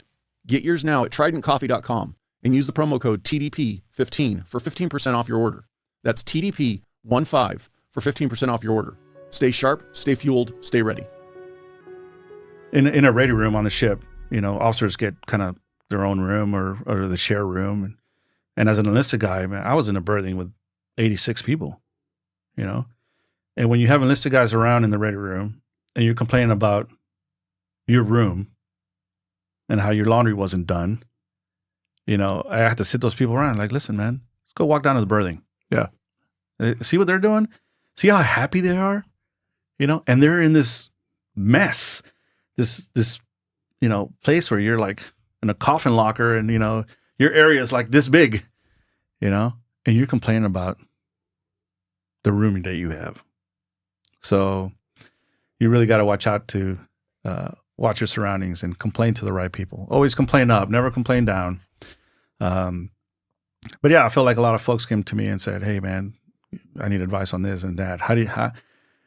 A lot of people think that things come easy to me. And I mean, I work as hard as everybody else does. And so a lot of people, I would say most people like me, but the ones that don't really don't because everything comes, maybe I just make it feel like it comes easy to me. But everybody works at a certain level to make what they want happen. And so that helped me out. I mean, I wouldn't be here without all the failures that I had and all the issues that I had going through the career. And talking about mentors, I started seeing the people that were in the right place at the right time, teaching you things that will help you out with your career. I just didn't see that before. Get done with OCS, head off to flight school. Yeah. Where was that at? So first you went to what's called API. It's not called that anymore, but it was Aviation Pre-Flight Indoctrination. You went to learn about engines. You learn about navigation. You learn about, aerodynamics, stuff like that. And then you took a test after each one. And at the time, there was not a reduction in force, but, even people from the academy, they're like, hey, dude, if you don't want to be here, you can go. So they got a free education, and now they're free to go. And I had already, 7-8 years invested in them. Like, man, I can't go. I got to stay in. Yeah, I got to make it to my 20 at least because I put in too much time. And so that was a stress. And so the scores to get through API were like, if you didn't score like 93 or higher, then they'd say bye. And so that was a big stress. But, lucky enough, I made that step. In that class too, you got to swim your mile in a flight suit and do all the drown proofing and all the swimming. It's a 6-week course, and I think the 4th week you get a flight suit. Oh, and your leather jacket, which is like, dude, once you get your leather jacket, man, you might as well, you're good to go. Do you get sunglasses too? You get the cool sunglasses, like the Maverick sunglasses. And then you go off to primary. There was a long wait when I was doing it. And I volunteered to go train with the Air Force. Huge mistake. Air Force is just a different beast. So that was tough. They treat their students like crap. And by this time, I've been in the military a long time. And now I'm an ensign. I'm an ensign in the United States Navy. And enlisted guys were talking, like they're in charge of us. And I had a hard time with that. And it was 12-hour days every day. In the Navy, it's just like, hey, show up. You got a flight today? You're prepared. You go fly, you come back, you're done for the day. But was this your actual flight school? Yeah. The primary part. So you go and you fly fixed wing, single engine, aerobatic plane. And then after that, you select or get selected for, needs of the Navy. On, jets, helicopters, big wing planes. And when I selected, there's pilots and then there's NFOs, naval flight officers. So they do everything a pilot does except fly the plane, right? And there was three jet slots and 3 of these guys.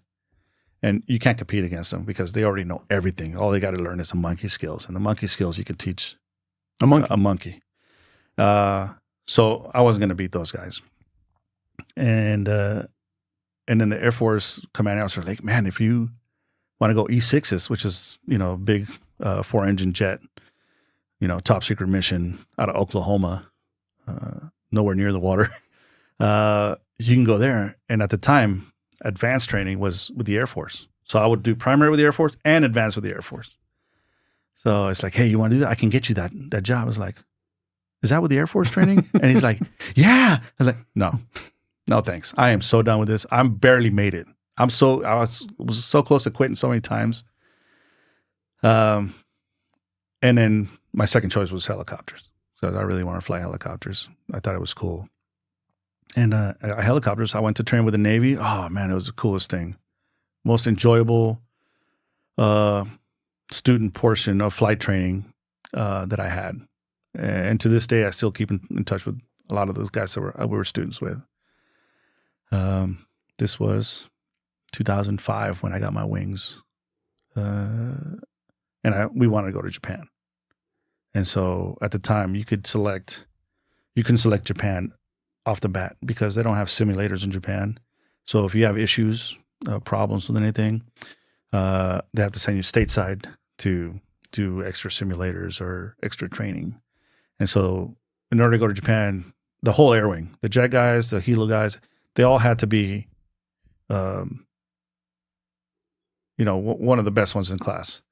And so at the time, they would give you the West Coast. And if you did well, you would go to Japan. And if you didn't, you stayed in San Diego. It's kind of a win-win, you know? If I lose, I win. So yeah. So if you suck, you stay in San Diego. And if you're good, you go to Japan. All right. And I got lucky. I got sent to Japan. How many different platforms, helicopter-wise, does the Navy fly? Ooh, right now? I'll be honest. When I when I retired, I dumped all that stuff. But from what I remember, they have two types of helicopters, 60 types. One's this anti-submarine type. The other one's kind of a combat search and rescue. They have Ospreys now. I think that's about it. And the trainer. And so, but we have a lot of them. So there are a lot of helicopters. And they're in San Diego, Japan, Hawaii, Norfolk. And those are the places you can go.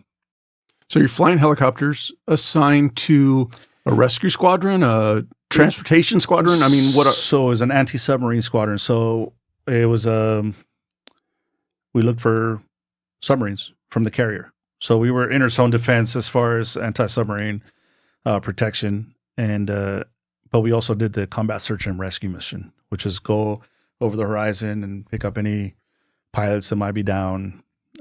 So it was perfect. It was like the best of both worlds. It was the best helicopter flying job, in my opinion, that we had. And you do 3 years in your first tour.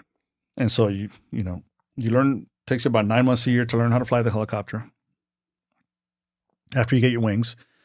And then you do 3 years in your squadron. In your squadron, you move from co-pilot, from pilot qualified in model to helicopter second pilot to helicopter aircraft commander.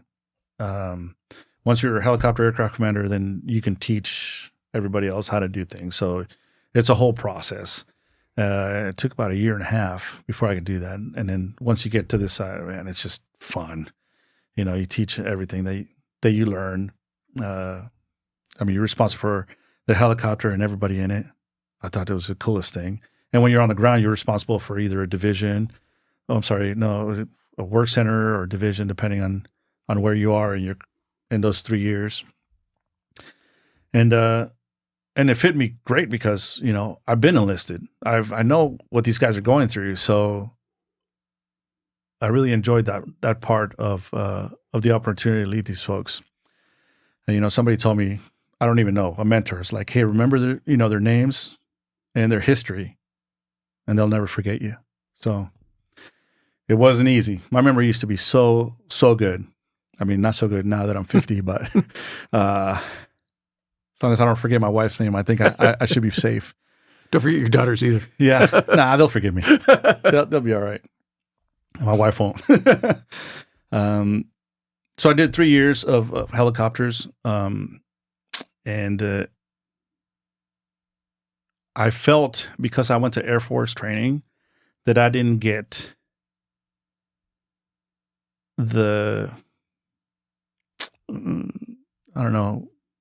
I didn't have the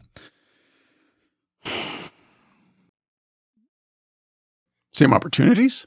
Not opportunities, but I wanted to enjoy what everybody else went through in primary. So I volunteered to be an instructor.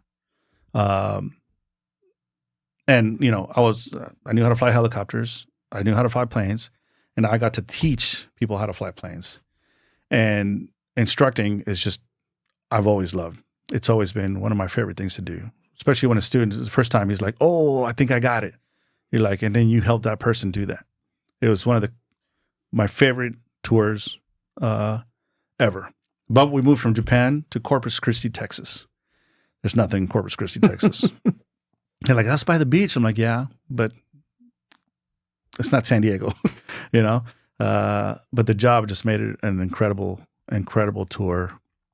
I did well everywhere I went. Everywhere you go, if you do, you end up number 1 or number 2, then, you kind of keep getting promoted and you keep moving up.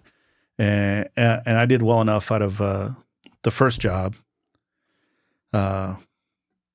Again, somebody helped me out with the job in Corpus Christi, and it was a surprise to the skipper that I got this job, and he was not happy. And he was a really good skipper. I love the guy. His call sign was Roadkill. His last name was Rodeman. So he was awesome, but he was mad because he wanted to send me to the weapons school or to the RAG, which was where that's where people that are moving up, that's where they go. People that go to the orange and white, they usually don't, that's where they go and they get out. But I wanted to go because I wanted to enjoy being an instructor. I felt like I said, I get bored really easy. And once I'm good at something, I'm like, okay, I need something else. And I felt like I never got good as a student in that plane. I mean, good enough to graduate, but I wasn't the best I could be. Right. And that's what we decided on going. And I did well out of there, and then so well that they put me in for Admiral's aide job. The Admiral's aide is, when you get a fit rep from an Admiral, good or bad, it's good. But for your long-term career promotability and promotions, you had to do an admin job, correct? So not always the case. If I would have gone to the weapons school, I would have just kept flying the whole time. And at the time, nobody was getting out. So even the hard jobs, like I wanted to go be a shooter on the aircraft carrier so I can be in charge of the V4 division on an aircraft carrier. Like, how cool is that? You were a sailor in a purple shirt, and now you're the guy. Like, that's what I wanted to do. But nobody was getting out. This was around 2011. And, the job market, the 2008 downturn, nobody was getting out. So the jobs were like, even the bad jobs were not available. Well, we were pretty busy with, war hadn't started winding down yet. So there was still a lot to do. Mm-hmm. Well, during that tour in the fixed wing training, the Navy, the war was really Army, Marine Corps heavy.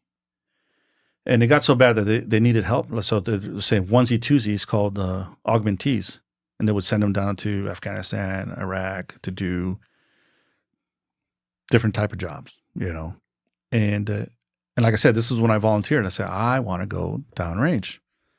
And they came back with like, you're going to Colombia. And I thought they were kidding. I thought, like, okay, really, where am I going? Afghanistan, Iraq. No, you're going to Colombia. I'm like, all right, stop playing. My wife's from Colombia. There's no way. And then they showed me orders. I'm like, dude, you guys went far. You guys printed up a copy of orders? Yeah. But then I went on the computer and there they were, the real orders going down to Colombia. So I spent 6 months in the embassy, 7 months at the embassy, working, different types of foreign military sales jobs. Did a lot of interpreting, even though I was not qualified to interpret. And just because somebody speaks a foreign language doesn't mean they can interpret. Because there's translation and then there's interpreting. They're two different beasts. You can be good at one and not the other. And I was not good at interpreting. I was making up words, like, especially in aviation. I'm like, man, I don't know how you say that in aviation. But they paid me to do that. So I did it. Did you end up enjoying it? I loved it. It was fun because I came home and I told my wife, like, hey, man, they're sending me down to Colombia. And she's like, what? I'm going with you. I'm like, you can't. This is just me. They're not paying for you to move, to go down there or anything. And she's like, I don't care. I'm going with you. And so she ended up coming down, and her parents lived in Bogota. Every time I say something in Spanish and I say it with an accent, I remember it's like, you go to Taco Bell, I want 6 tacos and an enchilada. You're like, no, man, that's not how you say it. You say tacos and you say enchiladas. And so that's the story of my life. I have a problem with that. So she goes down with me, and she stays with her parents. They gave me an apartment to share with a bunch of guys, and, we'd go out at night, have fun. The girls who didn't speak Spanish went to a school down there. They were in kindergarten and maybe first grade, and they picked up Spanish real quick. And so one of the things I told myself is like, man, you have 2 Spanish speakers, mom and dad Spanish speakers, and your kids don't speak Spanish. So what are you doing wrong? Right? And then it came down for me to do it. I'm like, oh man, this is hard. This is hard to teach your kids 2 languages and be good at, one or the other. And with the way I grew up, if you didn't speak English really well, it was going to hold against you, But it was only a 6-month deployment? It was 6 months. They just needed, when I got there, they're like, hey, you want to stay another 6 months? And then at the time I was just like, well, I do want to stay 6 months.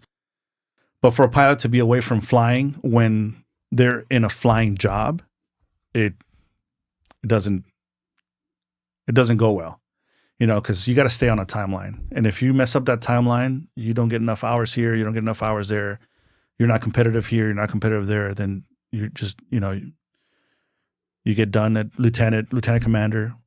That's it. That's how you're going to retire. You're done. And so I was like, I love to stay here, but we got to go back. I got to come back. And I had to come back and prove myself again that I could, still teach and lead. Because in a training squadron, there are no enlisted folks. They're all civilians and officers. And so you got to stand out, 60 lieutenants. And in order to stand out, not only do you have to fly a lot, but you have to do your ground job a lot. So I ended up being the administrative officer because it's one of the things I could do as a lieutenant, because everything else was lieutenant commander. And by the end, they gave me a lieutenant commander job, because I did kind of well. And they put me in for an admiral's aide job, which, everybody who's never been an admiral's aide says, oh, that job sucks, man. You got to go get his clean, shine his shoes. And it had nothing to do with that. So I've had a couple guests now who begrudgingly took that duty assignment. And everybody said the exact same thing you did. Man, I loved it. Oh, yeah. It opened my eyes to a different side of the military. I got exposed to so many things that I would have never even thought that I was going to do. I was in places where I probably shouldn't have been. When you have admirals, yelling at captains, and you're a lieutenant, and you're sitting there, and you're going, "Oh man, this is awkward." Or captains come up to you, hey, Chili is my call sign. So, hey, Chili, man, how am I doing? I'm like, dude, you outrank me by like 4, and you're asking me how you're doing? Man, I'm in the wrong place. This is a dream. But was your plan after that rotation to go back to training? Is that what you wanted to do? To be honest with you, by then I was getting close to the 20, and I'm like, man, I'm gonna, get out, and go to the plan was after my VT tour, which is my instructor tour, was to go to the airlines, because if I did my 20 years, I'd be happy. And if I can go keep flying somewhere else, I'd be even more happy. But once I did the A tour, I'm like, man, I can go higher, especially if my fit reps, from the Admiral, look amazing. And so I was like, okay, I'm going to keep going. Usually a 2-year tour. I only did 1 year. After 1 year, the detailer reached out to me. It's like, hey man, talk to your Admiral, see if he'll let you go early. I'm like, he's not going to let me go early. Like, I probably would have got fired the first week or two. I was all over the place. Man, my wife used to laugh because I used to complain. It's like, man, the Admiral has nothing packed. We're leaving tomorrow and this and that. And she's like, dude, that's how you are. Welcome to you. Now she was happy. She's like, now you see how you are. But the first 2 weeks, first of all, I actually interviewed for 2 Admiral A jobs. The first one went so well that I'm like, dude, this is it. I got this. I mean, he pretty much gave me the job. He comes back the next day. It's like, man, I gave it to the other guy because you're too good. You don't need help with your career. Your fit reps are above and beyond. So I'm going to go with this other guy. But let me know if you want me to talk to somebody. Let me know how you did. And I'm like, all right. And it wasn't a job that I really wanted. It was a job for inspecting ships. So I'm like, first of all, I didn't know what it was. And second of all, I'm like, man, I'm going to be in a lot of ships. And all I know is aviation. And then the detailer's like, oh man, I'm sorry, man. Here's another interview. I was like, no, man, I'm not doing this again. I got all dressed up. I prepared, looking all sharp. And the next guy just calls me. It's like, hey, Chili, you want to do this? I'm like, yeah. Like, when can you be here? I'm like, what? What do you mean? He's like, I got to sell my house. I got a PCS from Corpus Christi to San Diego. It's like, yeah, man, I need you here. I'm like, no, I can't do it. Sorry, man, I can't do it. I need at least a month. And then it comes back, it's like, okay, you got a month. And so, I wasn't very interested in that interview. And I kind of showed it, because I was so mad I didn't get the first one. Overqualified. I mean, that's the first time I've ever got that before. And he's just like, yeah, man, you're the one. I went there. I swear to God, I was getting fired the first 2 weeks.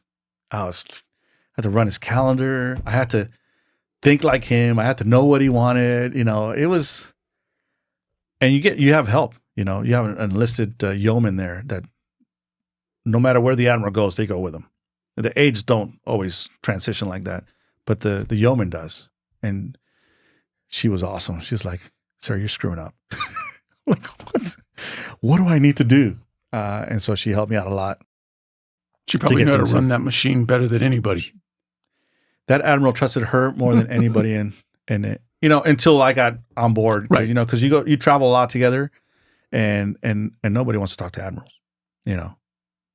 Everybody, they don't have that connection with everybody else because they don't seem approachable. Yeah, exactly. And so we would have some interesting conversations, and I'm like, man, this is an awesome job. I'm having this conversation with this guy that's like so much higher than me, and he values my opinion. Like, this is the right job for me. This is what I've needed this whole time. So that's when I decided, okay, I'm gonna go see what I can do. And so I got selected. No, I'm sorry. So 2 years, first year, detailer's like, hey, talk your admiral into letting you go. I'm like, hey, sir, the detailer says if I can leave early for this job they have. It was something that works in my career plan. It's called, what is it called? I already forgot. It's you go to kind of university for a year. You get your joint training, JPME, that's what it was. War College. It's all coming back now. And otherwise, I had to do it on my own online because I was doing this aid tour. And I was like, man, we're clicking now. Like we're like one person. This job is making sense. This is working awesome. He's not gonna do it. And yeah, he's just like, no, dude, you ain't going nowhere. 2 weeks later, the admiral comes up to me and is like, hey, Chili, man, you gotta go. I'm like, you mean somebody higher than you told you that I had to go? Because this school was what part of your career, like you won't get promoted without this. It was in Spanish. And it was at Fort Benning, Georgia. And normally they would send somebody to learn Spanish and then send them to the school. So first of all, I don't know how they did it. Learn a different language and then go do a master's level course. But they decided not to send somebody. And so by the time they needed somebody, they couldn't send anybody to the school. They already had to have somebody who was in the right part of the career that spoke Spanish. And there's not a lot of Spanish speakers in the officer community and the Navy. In the Army, there are a ton because they get their officers from Puerto Rico and mostly Puerto Rico. So a lot of Spanish speakers. But in the Navy, not a lot. And so here I go for Benning. It's like, you want to go for Benning? I'm like, yeah. Can I go to airborne school? And they're like, yeah, sure. Backtrack into this many years when I was supposed to go to airborne school and didn't go. And so, yeah, it was a year. In the Navy, you go to War College in Rhode Island. And so this is really stupid because I've never been in the military. What is the benefit to you as an officer to then go through airborne school? Zero. Other than Absolutely just to zero. say you did it. Just to say you did it. Maybe put it on wings here. Besides my pilot wings, I got another set of wings. No, zero benefit. As a matter of fact, I needed a waiver because I was already 37 years old. And anything after 35, you need a waiver. Like they need to do medical checks on you, make sure you're not going to break. And I didn't go until after the course was over. And it was in the summertime. And I would come home from training, beat up, just dying. My wife had a sink where she, I guess washed dishes by the window, and she would see me come in. She would laugh every time, like, you're stupid. Why would you do that? I'm like, I know, but I already started. I'm not going to be like, oh, I quit. How many officers are in airborne school? So in my group, I think there was 7. Oh, okay. And by the end, there was 3 of us. Because every day somebody would fall out, break a leg, a toe, whatever. We ended up with 3. So I don't know how I made it through that thing, but I'm glad I did. And finally went to airborne school in the Navy. So many years later. Back at Fort Benning. Back at Fort Benning, So I finally call all my Army friends. I'm like, yeah, I'm not a leg anymore. Airborne. So that was cool. And by that time, I had selected for department head in the Navy. So I made 04, lieutenant commander, and it was time for me to go to a squadron. And it was out of here in San Diego. And it was, 3 long years. Fixed wing or rotary? Rotary, because that was my background. But,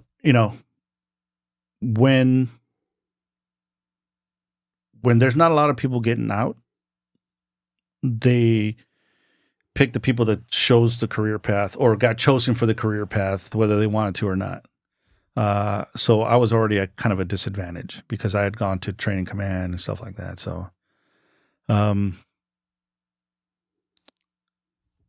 so the next step was, 3 years in San Diego as a department head. I was the admin officer and the maintenance officer.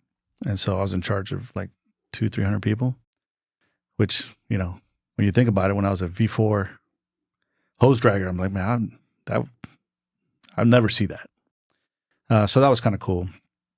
The next step would be to go to joint training. So go train with one of the other forces to a command like in Europe or Hawaii or Southcom or something like that. And then my detail was like, hey, don't forget, you get joint credit for these other places. And it was like Fort Drum, New York, Panama City Beach, Florida. And then one of them said Puerto Rico. I'm like, I always want to go to Puerto Rico. So I put it number 1. And I said, hey, man, what are the odds of me getting this? I'm like, well, you're the only one that put it number 1. So you're going, right? So I'm like, uh-oh. Hey, baby, what do you think about Puerto Rico? It's like, man, I don't know. It's like, hey, babe, what do you think about it? We're going. And so we ended up PCS into Puerto Rico. And it was fun because I was by myself. So, I was growing a beard and shorts and flip-flops every day. I worked with law enforcement. I worked the counter-drug mission out of the Caribbean corridor. And are you working just to train their pilots? No, wasn't doing anything with aviation. What my job was, my boss was out of El Paso, Texas, Joint Task Force North. And our job was the counter-drug mission and provide military assets to law enforcement, the Coast Guard, FBI, DEA, Puerto Rico police, all that stuff. And so my job was just to coordinate that. I was standing up a team. It was supposed to be maybe 5 of us, and I was going to be the guy in charge, and I had to find other people to start doing that. And basically, it fit me perfectly because it was like a networking thing. I would show up to like Puerto Rico police. Hey, man, this is me. This is my job. And it's like, oh, yeah, man, you got stuff? Oh, yeah, come on. The FBI guys. At the time, I was thinking about the little part of my mind when thinking about retiring is to go into law enforcement. I always wanted to be a cop. Marlon and I talked about that when we were enlisted, and we both took the San Diego PD test, and I passed it, and I applied. I was going through a process, but in those 4 months that I had all those 4 jobs, it would take you like 6 months to get hired, which again, it's a long time. They called me the morning of the day I was flying out to Army boot camp. I'm like, well, I can't just not go to Army boot camp because then they're going to be like, oh, you're a quitter. And so that was I was going to be in San Diego PD. That was going to be my career path. That was going to be back in my enlisted days. And so I always wanted to be a cop. And I always wanted to do something to help the community, basically. And that's why I joined the military because, being in the U.S. helped me so much. I'm like, I gotta pay back. This is my way of paying back for the opportunities that I got. And so, man, I can get out. They got age waivers for the FBI now. They have, I could do whatever. And then I went and worked with them. And I'm like, man, their job's harder than mine. I mean, they're on that phone all. And at the time, I had a phone for maybe like 1 or 2 jobs before that. And once you have a phone and everybody can reach you, and you can check your email 24/7, it becomes a different job. It is a tedious job to the point where my wife's like, put the phone down, you're having dinner. I'd be like, oh my God, so sorry, whatever. And I saw that these agents, man, that 25% availability pay, you're available, and working with the DA folks, the FBI folks, the Secret Service. I mean, they all, were doing the same thing I was doing, but I was thinking I was going to do something else. And then, How many years in are you at this point? this was 2016. 2016, so maybe 21 years, Okay. 22 years. And so, and all my friends that were retiring at 20 years, they're like, dude, it's the best decision ever. Do it. You got to get out. And I was like, I'll do it until I stop having fun. That was the way I told myself. But deep inside, I was doing it because I was good at it. And I enjoyed it. And they paid me to do what I like. But at one point, the career kind of stopped panning out, right? I was going to be stuck at whatever rank. Because you weren't flying anymore? Because I wasn't flying, and because of the career track that I took and the fit reps that I had here and there, it started getting very competitive, And in my community, helicopter community, it was super competitive. So if you didn't go to the weapons school or the RAG, you weren't going to get promoted. You weren't going to make command of a squadron. Well, you definitely start getting into a much smaller numerical community. Peer group, yeah. And I don't want to say your career was starting to stall, but you were definitely starting to get doors probably that were closing because of the career path you chose, right? Yeah. And it was stalling, and I'm already like 10 ranks higher than I ever thought I was going to make it. So I was like, okay, if it's time for me to go, it's time for me to go. If somebody's better than me, I'll let you know, hey, he's just better. Not always the case.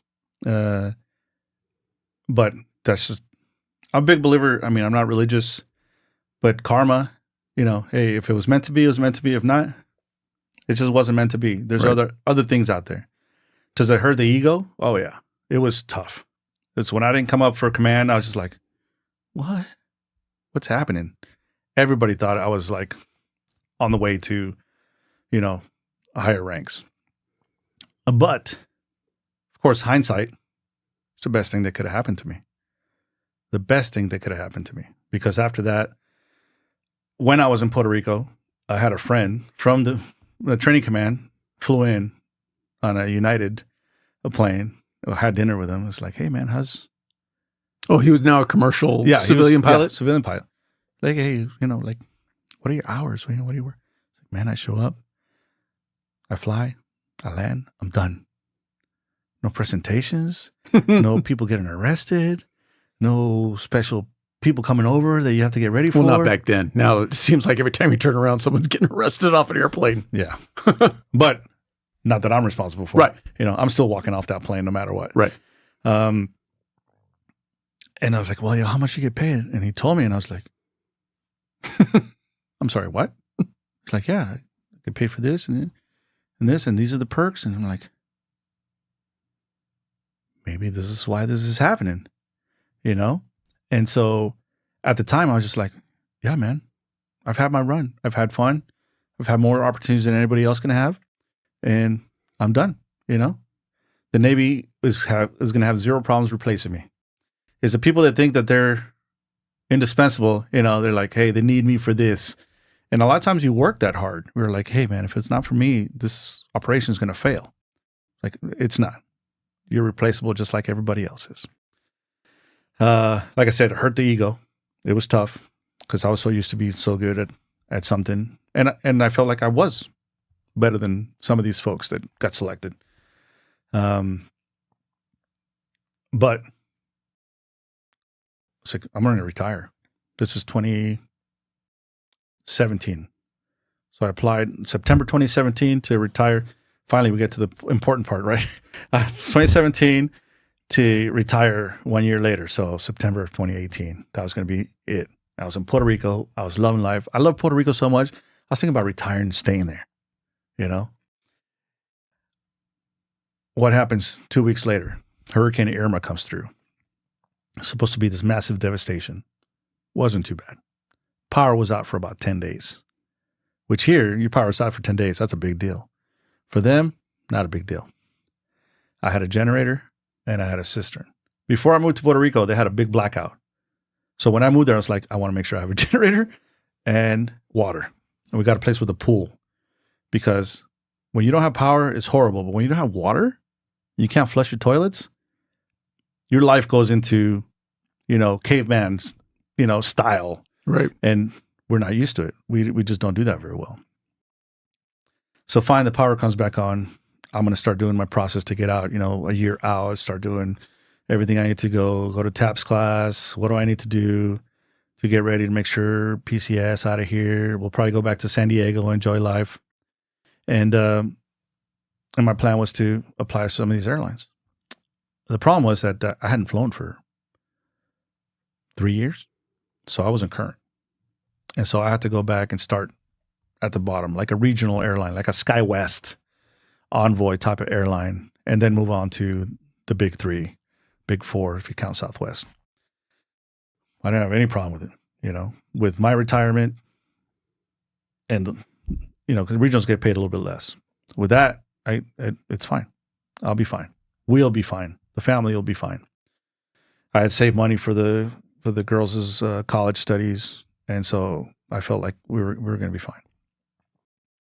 Having to take that step backwards, how do the airlines treat you, in the sense that, do they realize all you're there for is the cup of coffee to get kind of recertified and you're going to be moving on, and they kind of treat you so? Or do they kind of treat you well and hope that you stay maybe longer?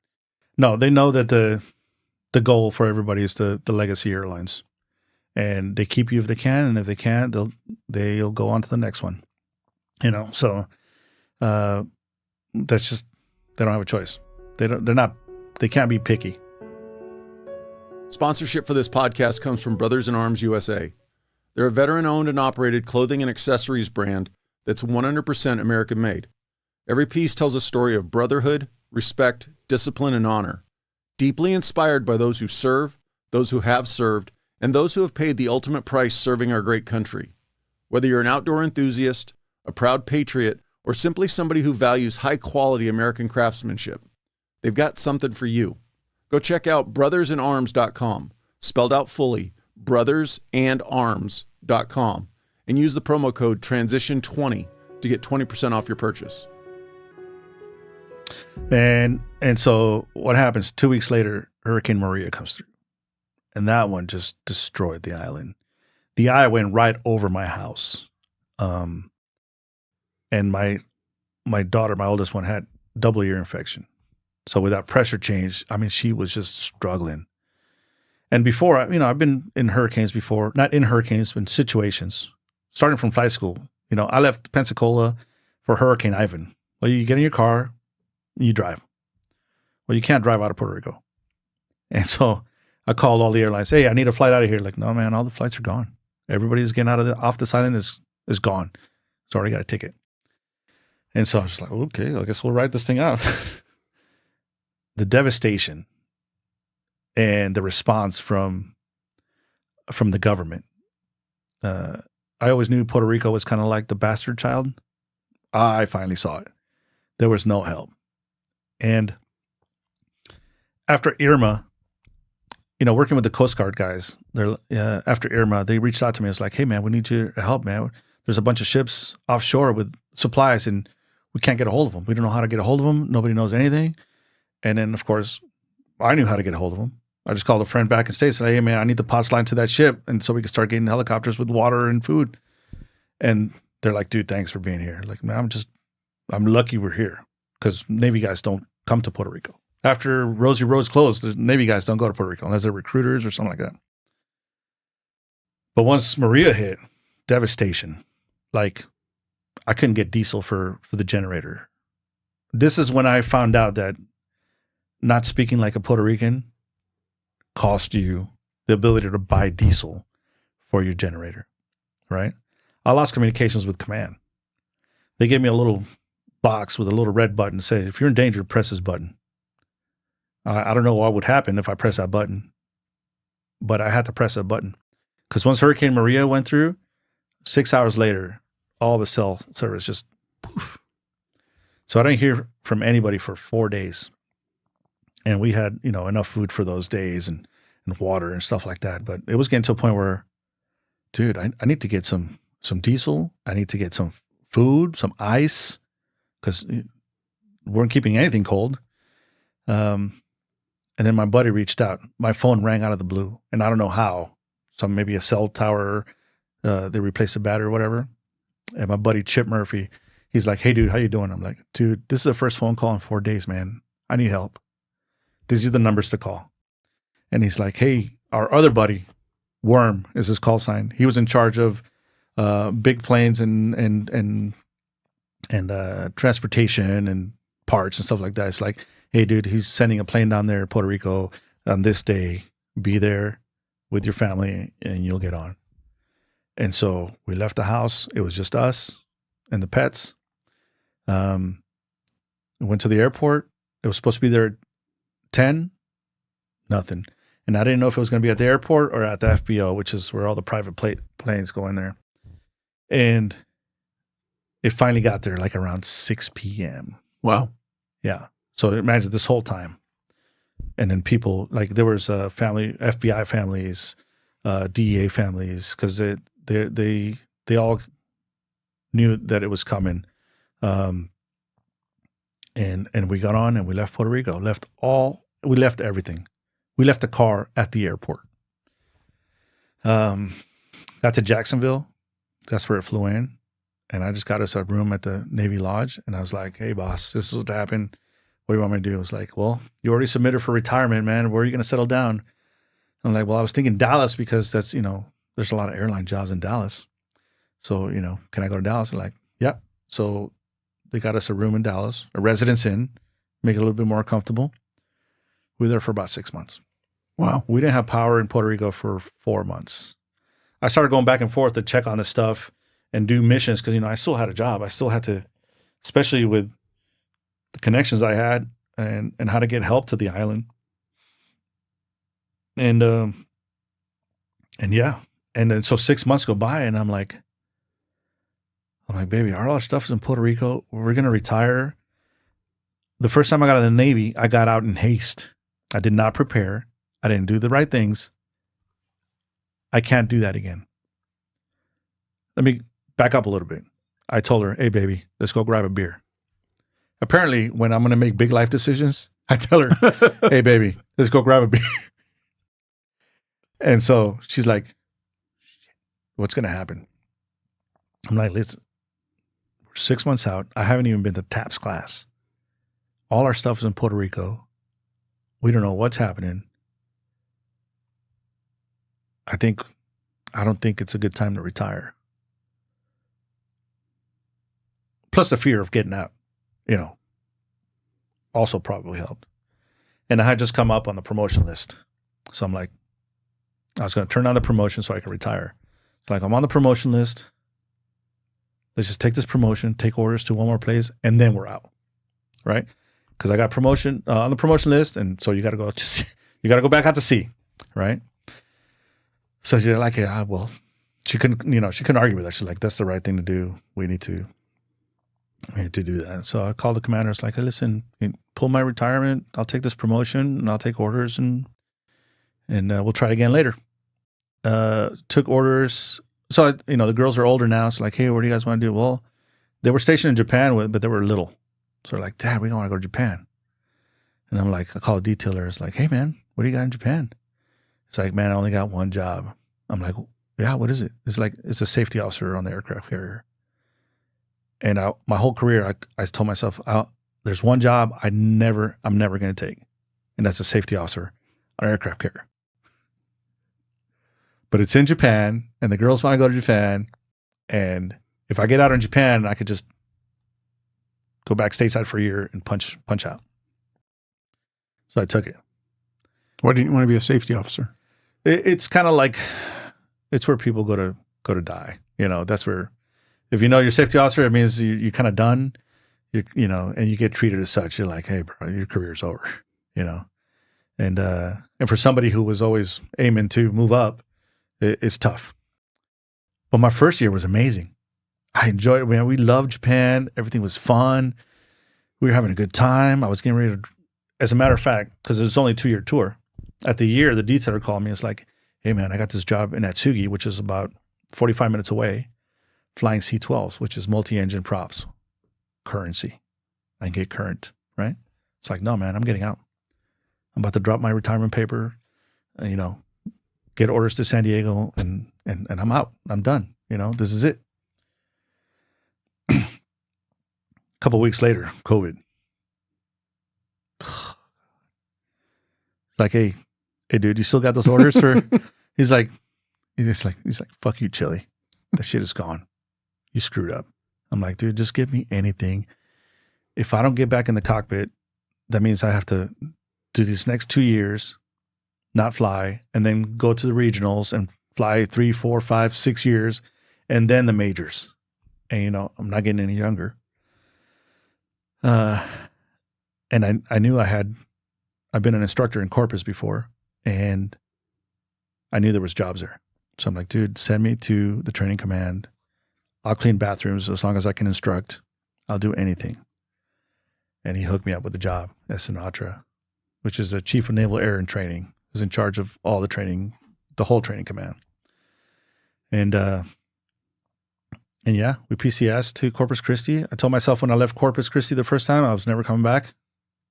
I ate my words. I went back and I flew my butt off to get current.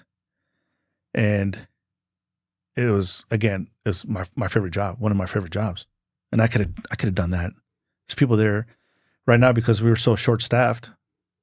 There's people doing multiple tours there. And I could have just kept doing that. You know, at 05 pay, doing nothing but flying, you can't beat that. But could you have gotten out and been brought back in as a civilian contractor to do that? I could have gone back as a simulator instructor, which pays really well. But I'd still be in Corpus Christi. And it doesn't pay as well as the airlines. Got it. And I told myself, well, you know, I'm this old.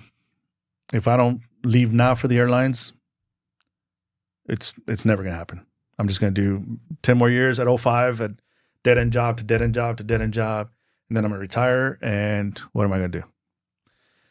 And so I made the decision. It's like, okay, let's do this. I retired. It was a 3-year tour. I retired after 2 years. I started putting my applications to all the airlines because you put them on all. Whoever calls. And then a month later, nobody called me. And I'm like, dude, I thought there was a pilot shortage. Why was nobody calling me? I'm current. I'm doing everything right. And my buddy, who had just come back from like a symposium, so they have symposiums for pilots, you know, the Asian symposium, the Black symposium, the gay symposium, the women aviation symposium.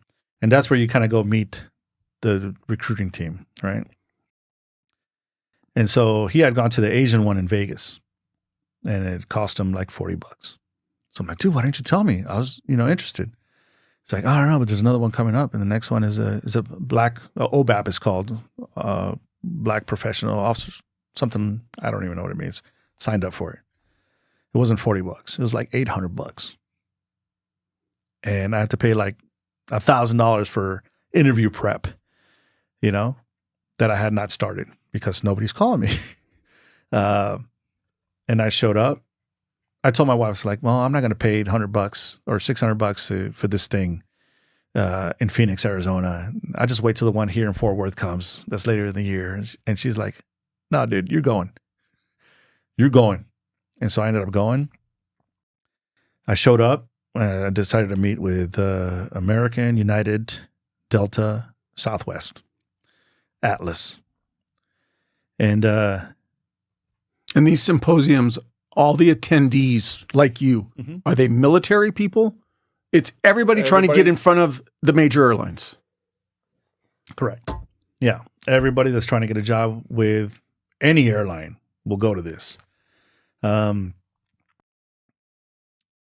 so I went and I met with United. I met, resume, all that stuff. That's the hardest thing, probably putting your career on a resume and have it make sense to the civilian guys of all the stuff that you did while you were in the military. That was probably one of the hardest things I did. The other hard thing was to put my logbook in a certain way for my flight hours for them to make sense for them.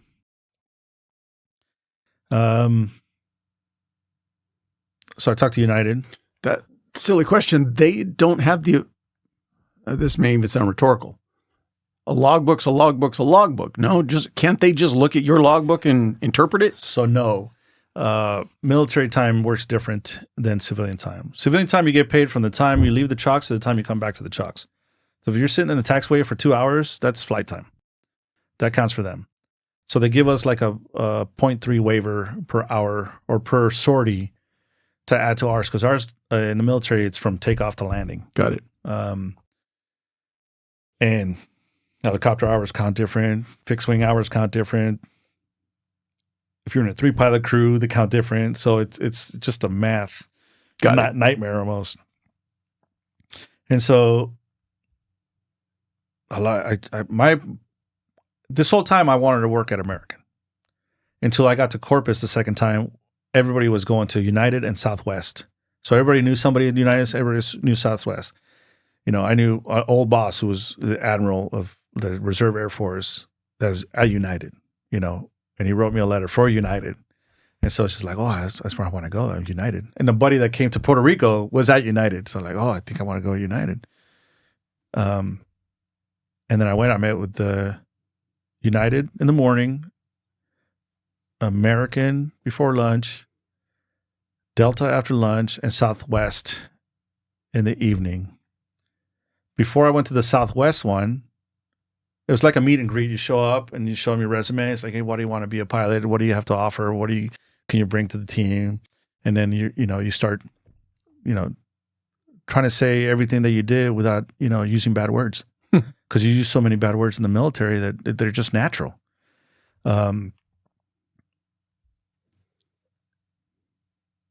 Halfway, and then in between these meet and greets, there's like classes they have, like, hey, this is how to build your resume.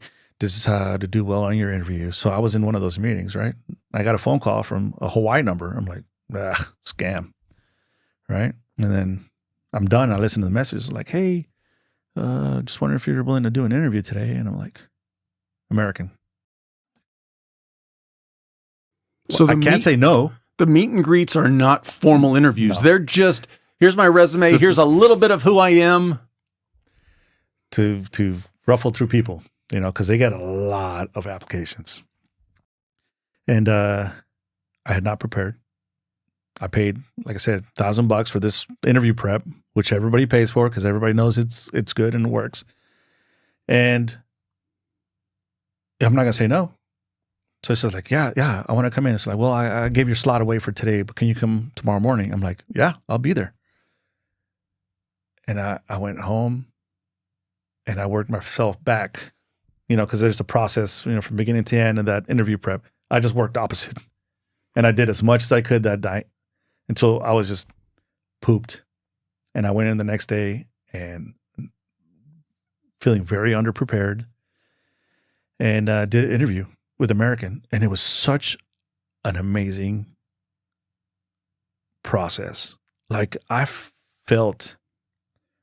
go by feel a lot of times. Like I could always tell if, this is going to work out or that's going to work out. After all these years, of course, I know if somebody's, doesn't like me or whatever. And this is like, this is kind of where I want to work. This is kind of like an extension of the Navy, the chill aviator life, do the right thing, be a good person.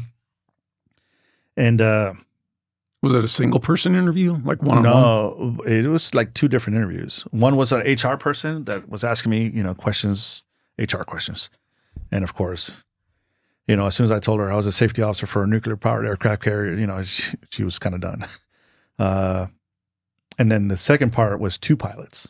And they were asking me questions like, hey, what would you do in this situation? Or tell me a time that you have to deal with just general adversity, or you work for somebody that you didn't get along with. And I just went through my career and said, okay, well, there's this one incident that happened, and what did I do to fix it, or I didn't fix it, and stuff like that. And that's it. And I was done. I came out. The guy who had called me for the interview was like, hey man, are you gonna? And that symposium ended on a Friday, and I was gonna go home Thursday because I had already met with everybody, and I was just gonna go home. And it's like, hey, you're gonna be here till Friday? And I'm like, oh, I wasn't planning on it. Why should I? And he's like, you're gonna want to stick around. I was like, well, do I have the job? I mean, I'm going to change. At the time, I had to get another hotel room. I had to extend the rental car. I'd pay for my plane ticket. I mean, it was a bit of money to do all this stuff, right? So I told my wife, and my wife said, "Yeah, just do it." It's like, okay. I showed up that Friday. Everybody was gone. So big symposium, the big areas with, booths for everybody, empty. And they had maybe like 20 of us. And one guy, this black guy, I still keep in touch with him today. He's an Air Force guy. Just met him that day because he was ahead of me in the line at United. He got called too. And showed up. As soon as we opened the door, there was like 300 people that work for American just clapping. And I'm like, what? And then the guy's like, hey, you guys all have conditional job offers. I was like, what? I went from nobody calling me to me showing up to this thing, spending all this money, not preparing for an interview because I was not prepared. I didn't go through the training, to them telling me I have a conditional job offer with American. They gave me a book, a coin, a certificate. I mean, I feel like I was getting my wings in the Navy, and that was super cool. And I'm like, man, I think this is where I want to be. Besides the fact nobody else is called, this is where I want to be. Yeah, no kidding. I go back. I say, baby, I got hired. I got a job offer. I think we're gonna be okay. That following Monday, everybody started calling. It's like, hey, let's set up an interview. Hey, let's do this. Let's do that. And I told my wife, like, yeah, I don't want to do any of that. I got a job with American. I don't want to do that. And she's like, no, you need to do this. And I'm like, oh. So I still went through the preparation. I still set up interviews. I still went to, different places to interview. And after getting hired, because I got hired at an event, they didn't do the normal stuff like when you go to American in Dallas for the interview, because then you got to take a urinalysis, fingerprints, go through the process of what this conditional job offer means, when you can expect the class date. And so, but this whole process, man, it was awesome. And they were like, hey, can you come up to Dallas on this day? We got to sign up for an analysis. Here's your ticket, blah, blah. Oh, thanks for coming. It's always like, it was a cool process. I got called from Delta, and it's like, hey, your application's messed up. I'm like, okay, what do you want me to fix? It's like, it doesn't say here what you got your bachelor's in. I was like, the question says, do you have a bachelor's? The options were yes or no. Yeah, but you should know to put this thing down. I mean, they were just snooty. And the whole time I was like, and you hear the stories, because everybody, I have friends everywhere. And at Delta, it was, they're kind of snooty. Your whole first year feels like a check ride. So check rides are very nerve-wracking. You have to prepare, and if you don't pass, that's not, it's bad. And you have to wear a hat. At Delta, you have to wear a hat. And I was kind of done wearing hats. But my wife wanted to live in either Salt Lake or Seattle. That's what she wanted. And those were Delta has bases. But I went up just like, baby, I don't even want to go for the interview. I don't think I'm going to like it there. I think American is where I'm supposed to be. And so United called too. And it was the same thing with them. It's just like, hey, you need to fill out a whole new application because we changed our application. It's like, you need to take away the 0.3 on your hours because before that they had to put a 0.3. I was like, well, it's locked. I don't have access to it. It's like, oh, don't worry about it. We'll fix it when you get here for your interview. Show up your interview. It's like, hey, what do you have? This time doesn't match up. It's like, yeah, I tried to change it, but you guys said, and it was not like, it was not a warm and comfy. It was very the interview was confrontational. Where at American, it was like very lax, very like, hey, you're going to leave a customer at the gate? I was like, well, I don't know what the procedures are for American, but if it was up to me, I would wait for that customer, because that customer is going to tell 3 other people they had a good, a good event with American. And if you leave him, he's going to tell 10 people that American sucks. So that's the way I looked at it. And, they liked that, I guess. And confrontational at United. Next day they call me, it's like, hey man, thanks, no thanks. I'm like, ooh. Call the admiral. I was like, hey, they don't want me. And everybody that wrote me a letter, it's like, hey, they said thanks but no thanks. And I can't figure out why. I must have said a bad word during my interview and I just didn't realize it. That's the only thing I can think of. And everybody was surprised. They all went and find out like what's happening, this and that. It's like, hey man, I'm sorry, man. I don't know what happened, but the guy is just like stuck to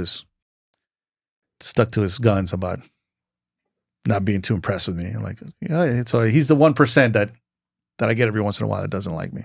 That's a key component, though, of any job application process. Yeah. It's personalities. Yeah. And if for whatever reason you don't tickle somebody's funny bone, and if they've got enough power or juice within that hiring, it is what it is. So I couldn't apply for a year. And again, there goes the ego. Like, I interviewed at Atlas, which is a cargo company, and that went well. They hired me. They wanted me to start the next week. And that's about it. That's Southwest called me. But when I got a job with American, I told Southwest, no thanks. It's the big 3 and then there's Southwest. If you want to fly a 737 your whole career and the way they fly, I'd rather go with American. And it was my first choice anyway, right? I was lucky that I had a lot of terminal leave and that the training for American was backed up. And so your 20 days of house hunting leave, I took that to go to indoctrination at American. And after that, I was off for 4 months. I was getting paid with American. I went back to work. I finished everything I had to do. I had a retirement ceremony. And then I just sat around for like a month or 2. Their indoc class in Dallas? Yeah. And again, amazing people. Like, everything felt right. And I'll hit year 3 here in October and no regrets. I love working there. It was the right time, right company, and just lucky to be here. How long do you think you'll go? So I can't go past 65. That's in 15 years. And I like to make it to the end. Of course, a lot of, as you get older, you have medical issues, family issues, whatever issues that could come up, that they take your medical away. That's really the only thing, if they take your medical away. But, or to a point where my wife and I would be like, hey, dude, we're kind of done. But I love flying. And I can't believe I'm still doing it. 3 years in, are you picking your own routes, or are you still kind of low man on the totem pole? No, I'm actually in Dallas. I'm at 58%. And so I get everything I want, really. I get the days off that I want. I'm switching. I fly the Airbus A320. And seniority in the Airbus in Dallas is kind of, it's the senior base. That's where everybody wants to be. I'm switching in September to the 737. And my seniority is going to go up to like 30%. So I'm going to get pretty much everything I want. Do they require you to be cross-certified or No. fly the multiple platforms? No, you only fly one thing at once. One thing at once, one seat at once. So you have the first officer on the right side and the captain on the left side. And so every time you change seats or planes, you have to do that job for 2 years. And so when I came in, I picked the Airbus, and Miami was the only thing available. there was other things available, but Miami was my second choice because Dallas was not available. I was in Miami for about 4 months, and then I got Dallas, and I've been in Dallas pretty much the whole time. I only had a 6-month seat lock when I first came in. I think now they're up to a year when you first come in. But now that I switched to the 737, I'm going to have 2-year seat lock that I can't go anywhere else, except if I upgrade to captain. Then you only have to do 6 months. I can hold captain in New York, in both the 737 and the Airbus, but that's it right now. And I've been commuting from Corpus Christi because my little one was in high school. This whole time I've been commuting, except in June we moved to Fort Worth, and I've been working from, I'm like 20 minutes from the airport.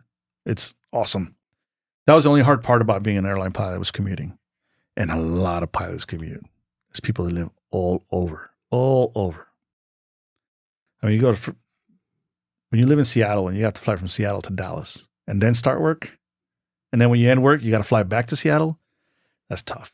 Now, is there a minimum time that you have to be, quote unquote, down before you can land in Dallas and get on a plane and fly? No, because when you land in Dallas, you're done flying. You fly as a passenger to back home, wherever you're at. What about for an actual scheduled flight? So let's say LA to New York. Is there a minimum downtime between when you can be on the next flight out of New York? Oh, yeah. So the schedules usually, you can't fly more than 9 hours a day. And after those 9 hours or any hours, once you're done, you have to have at least 10 hours of rest. Right. And so, yeah, the airline, they track all this stuff. And there's limits for a reason. And I think those limits came recently, like the late 2010s. And now they track everything. So, you can't fly more than, I see it as 7 days in a row. You have to have 30 hours in between after that. You can't fly more than 100 hours in a rolling 30-day period. So many hours, more than 1,000 in a 12-month period. And so they have their limits. It's not, and we have a process where we can, if we're not ready to fly, there's a fatigue program where you can be like, hey, I'm fatigued. I can't fly today, right? And no harm, no foul. They're like, okay, good. How did you get fatigued? So we can track whatever. And then when are you going to be ready for the next one? Okay, I need 10 hours rest for the next one. Or, hey, I'm done for this sequence. But it's been, I wish I would have done it sooner.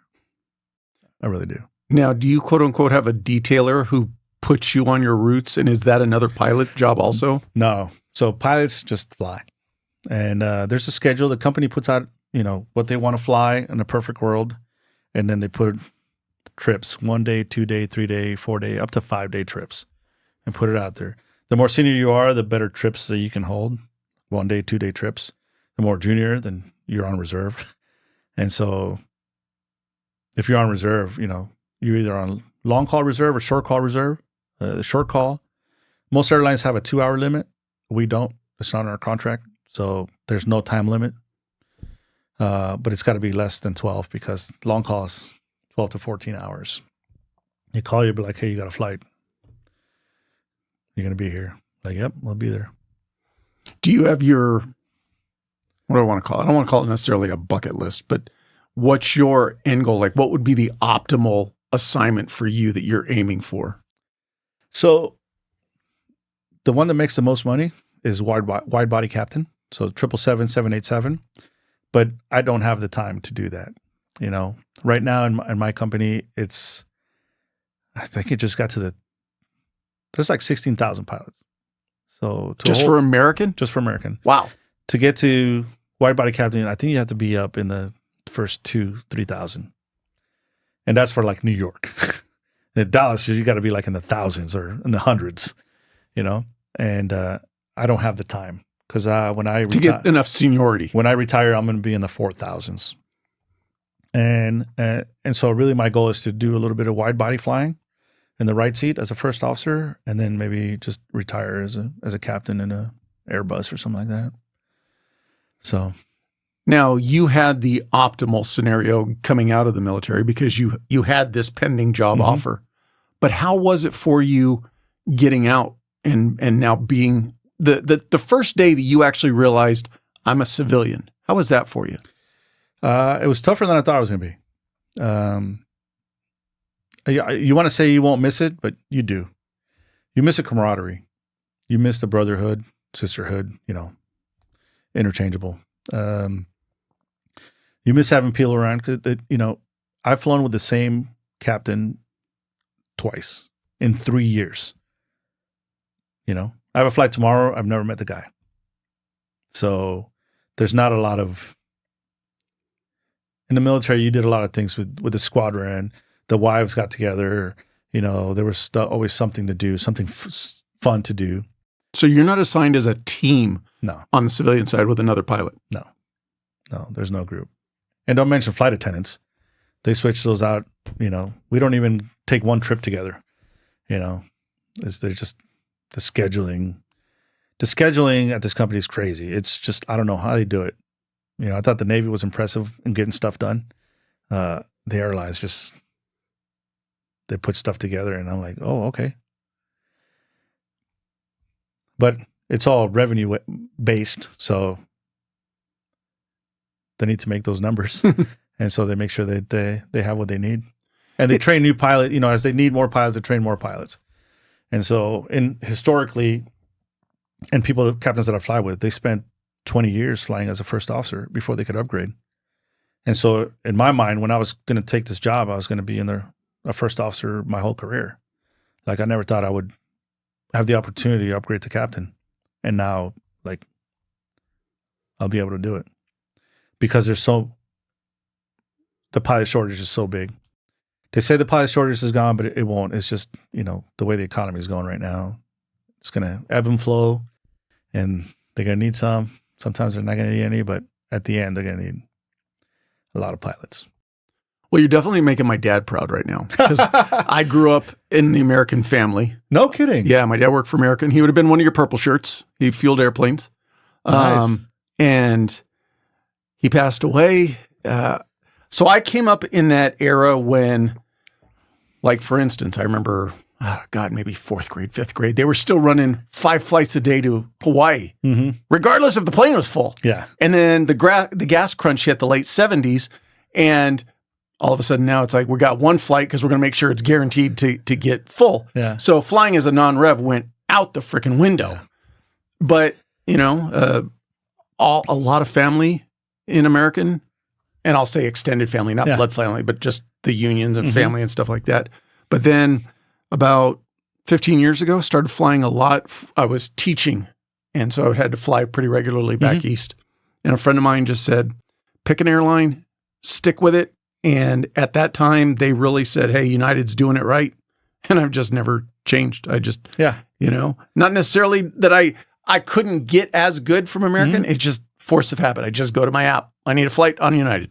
Once you're committed and you feel comfortable with the process, it's hard to change. And guys, especially pilots, students that I've had in the past, they're like, hey, I'm making the transition. What do you recommend? I was like, where do you want to live and who has the best seniority? Everything else really doesn't matter what airline you fly, because they're all basically the same. They all have their ups and they all have their downs. So where do you want to live and who has the best seniority? That means how many people are retiring and going out the door so you can move up. And that's it. Now, you talked about doing that interview prep course or that you didn't do. Is that still a requirement, would you say, today? It's not a requirement, but if you don't do it, you're not going to make it. You're not. Especially coming from the military, we're just not used to interviewing. We're not used to telling people our story in words that they understand, or they can, we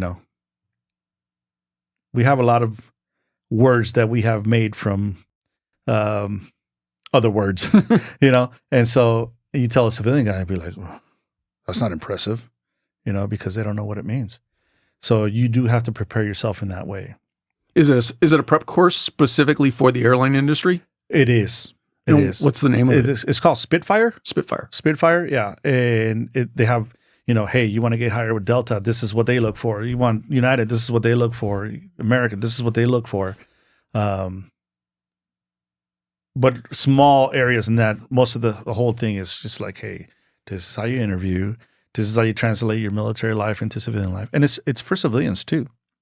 And so, but civilians are already kind of in the system.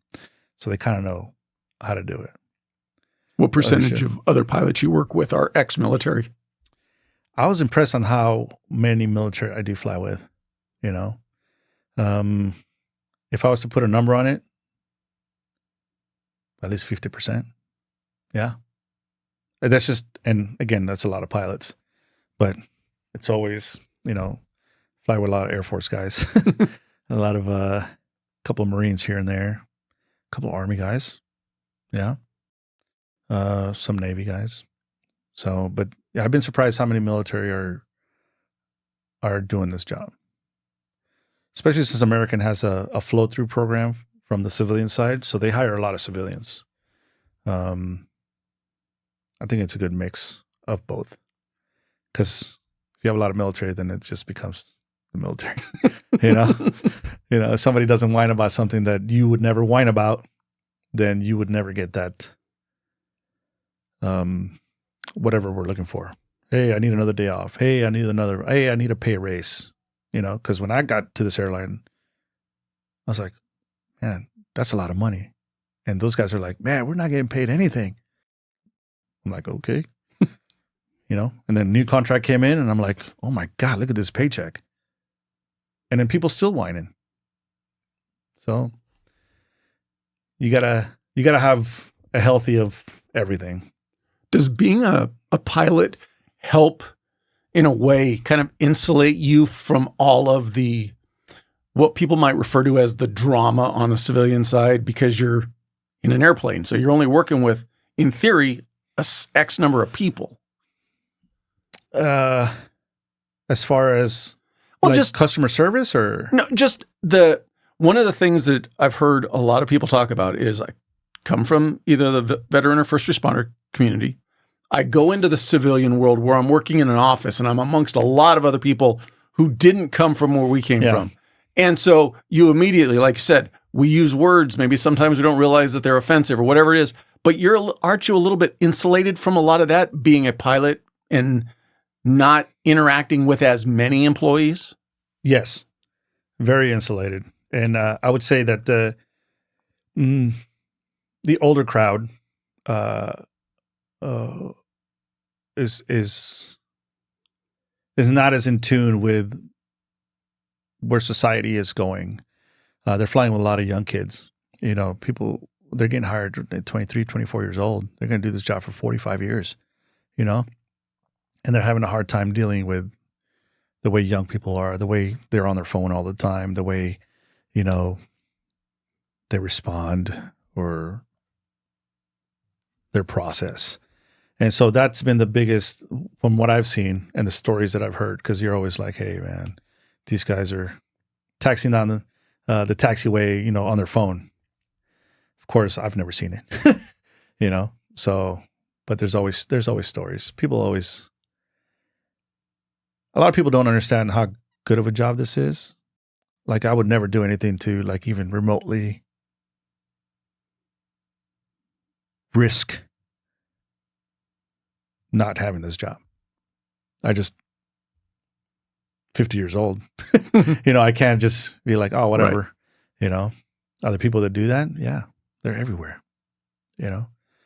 But we are, as soon as that door closes, we don't deal with any customers. If you have to go to the bathroom, they bring the card out, they block everything out, we go to the bathroom, we come back in, done. And most pilots, they go into the flight deck, they do their job, and as soon as that's over, they walk out. I don't know how many times, if you travel a lot of times you were sitting in the back, you come up, the pilots are gone. Flight attendants are there the whole time. Flight attendants are, it's a tough job. They Between definitely flight attendants and gate agents. Oh my God. Those poor gate agents. It's not their fault. No. It's not their fault. And people just beat them up, And the thing that I have noticed is like as soon as a pilot comes up, people calm down. And I don't know if that's left over from, the history of pilots or whatever. A lot of flight attendants are surprised whenever I stick around. They're like, dude, pilots don't stick around. I was like, well, what if something goes wrong? Or those flight attendants cannot get off that airplane unless every customer is off, right? And if they have an issue, there's apps, but a lot of times, there's a lot of moving parts where I could just get off, go up and be like, hey, man, they need a wheelchair. Oh, hey, man, we need a guy, this guy can't walk. We need help with him. And so their job is hard.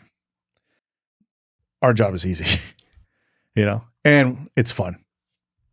I would say the biggest thing that I recognize is just the general, I'll even call it an apathy. It's just this attitude of I belong, not I belong.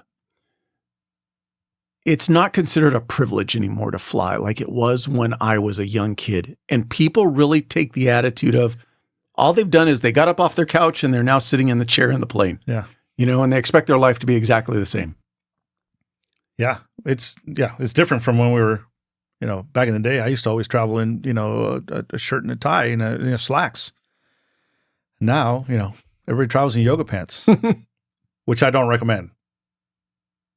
Something goes wrong, that's the first thing that's going to burn off. Not only are you going to be in trouble, you're going to be naked. So I've never traveled in flip-flops. I'm always surprised at people who travel in flip-flops. It's like, you understand that there is the outside chance. Flip-flops and shorts, it always puzzles me. I'm like, what if you have to get up and run because you're on fire? And I mean, people always say, there's a lot of plane issues lately. Like, no, they've always been there. It's just now we have this phone that tells us immediately, right? Hey, this happened. Hey, that happened. So, safest way to travel. When you think about the number of planes that go up and down every day, and the few, yeah. I mean, really, the few. Nothing's 100%. No, nothing's 100%. But I mean, the process that goes into this.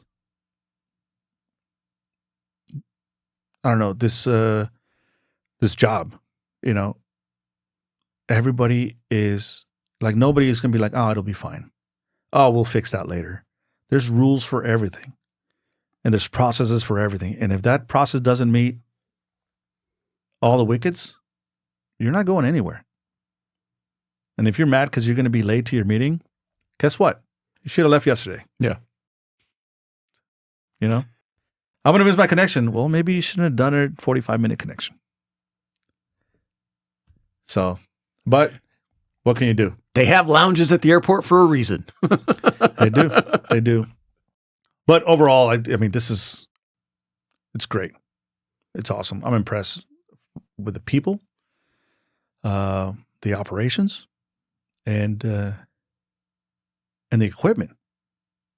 Planes are pristine. And if I complain about a plane now, it's just like little things, and that's it. I used to fly things in the Navy. I'm like, why am I holding the attitude gyro in my hands? And safety is number one. And I thought safety was number one in the Navy.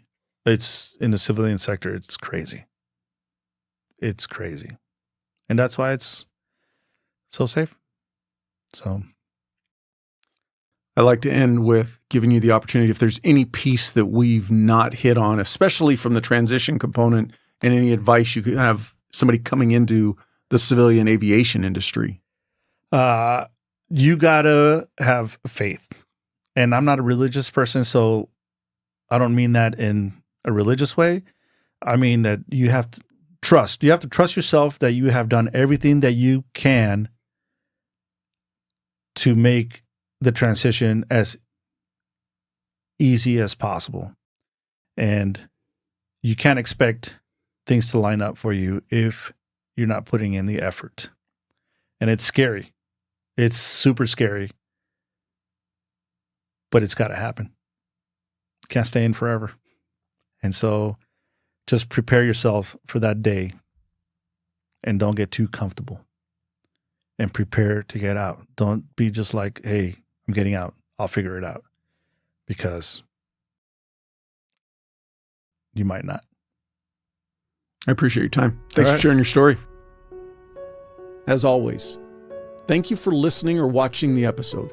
If you have any comments or questions, feel free to reach out on social media or send me an email. The links are all in the show notes. I'd love to hear from you. Also, if you're not already, please follow the podcast on whatever platform you get your podcasts. You can also subscribe on YouTube. And if you would, please leave me a rating. Ratings do two things. You can tell me what I need to fix or improve, and the more ratings also gets the podcast recommended to more people. Another ask, please share the podcast with anyone you think could benefit from and enjoy it. And last, don't forget, sign up for the newsletter.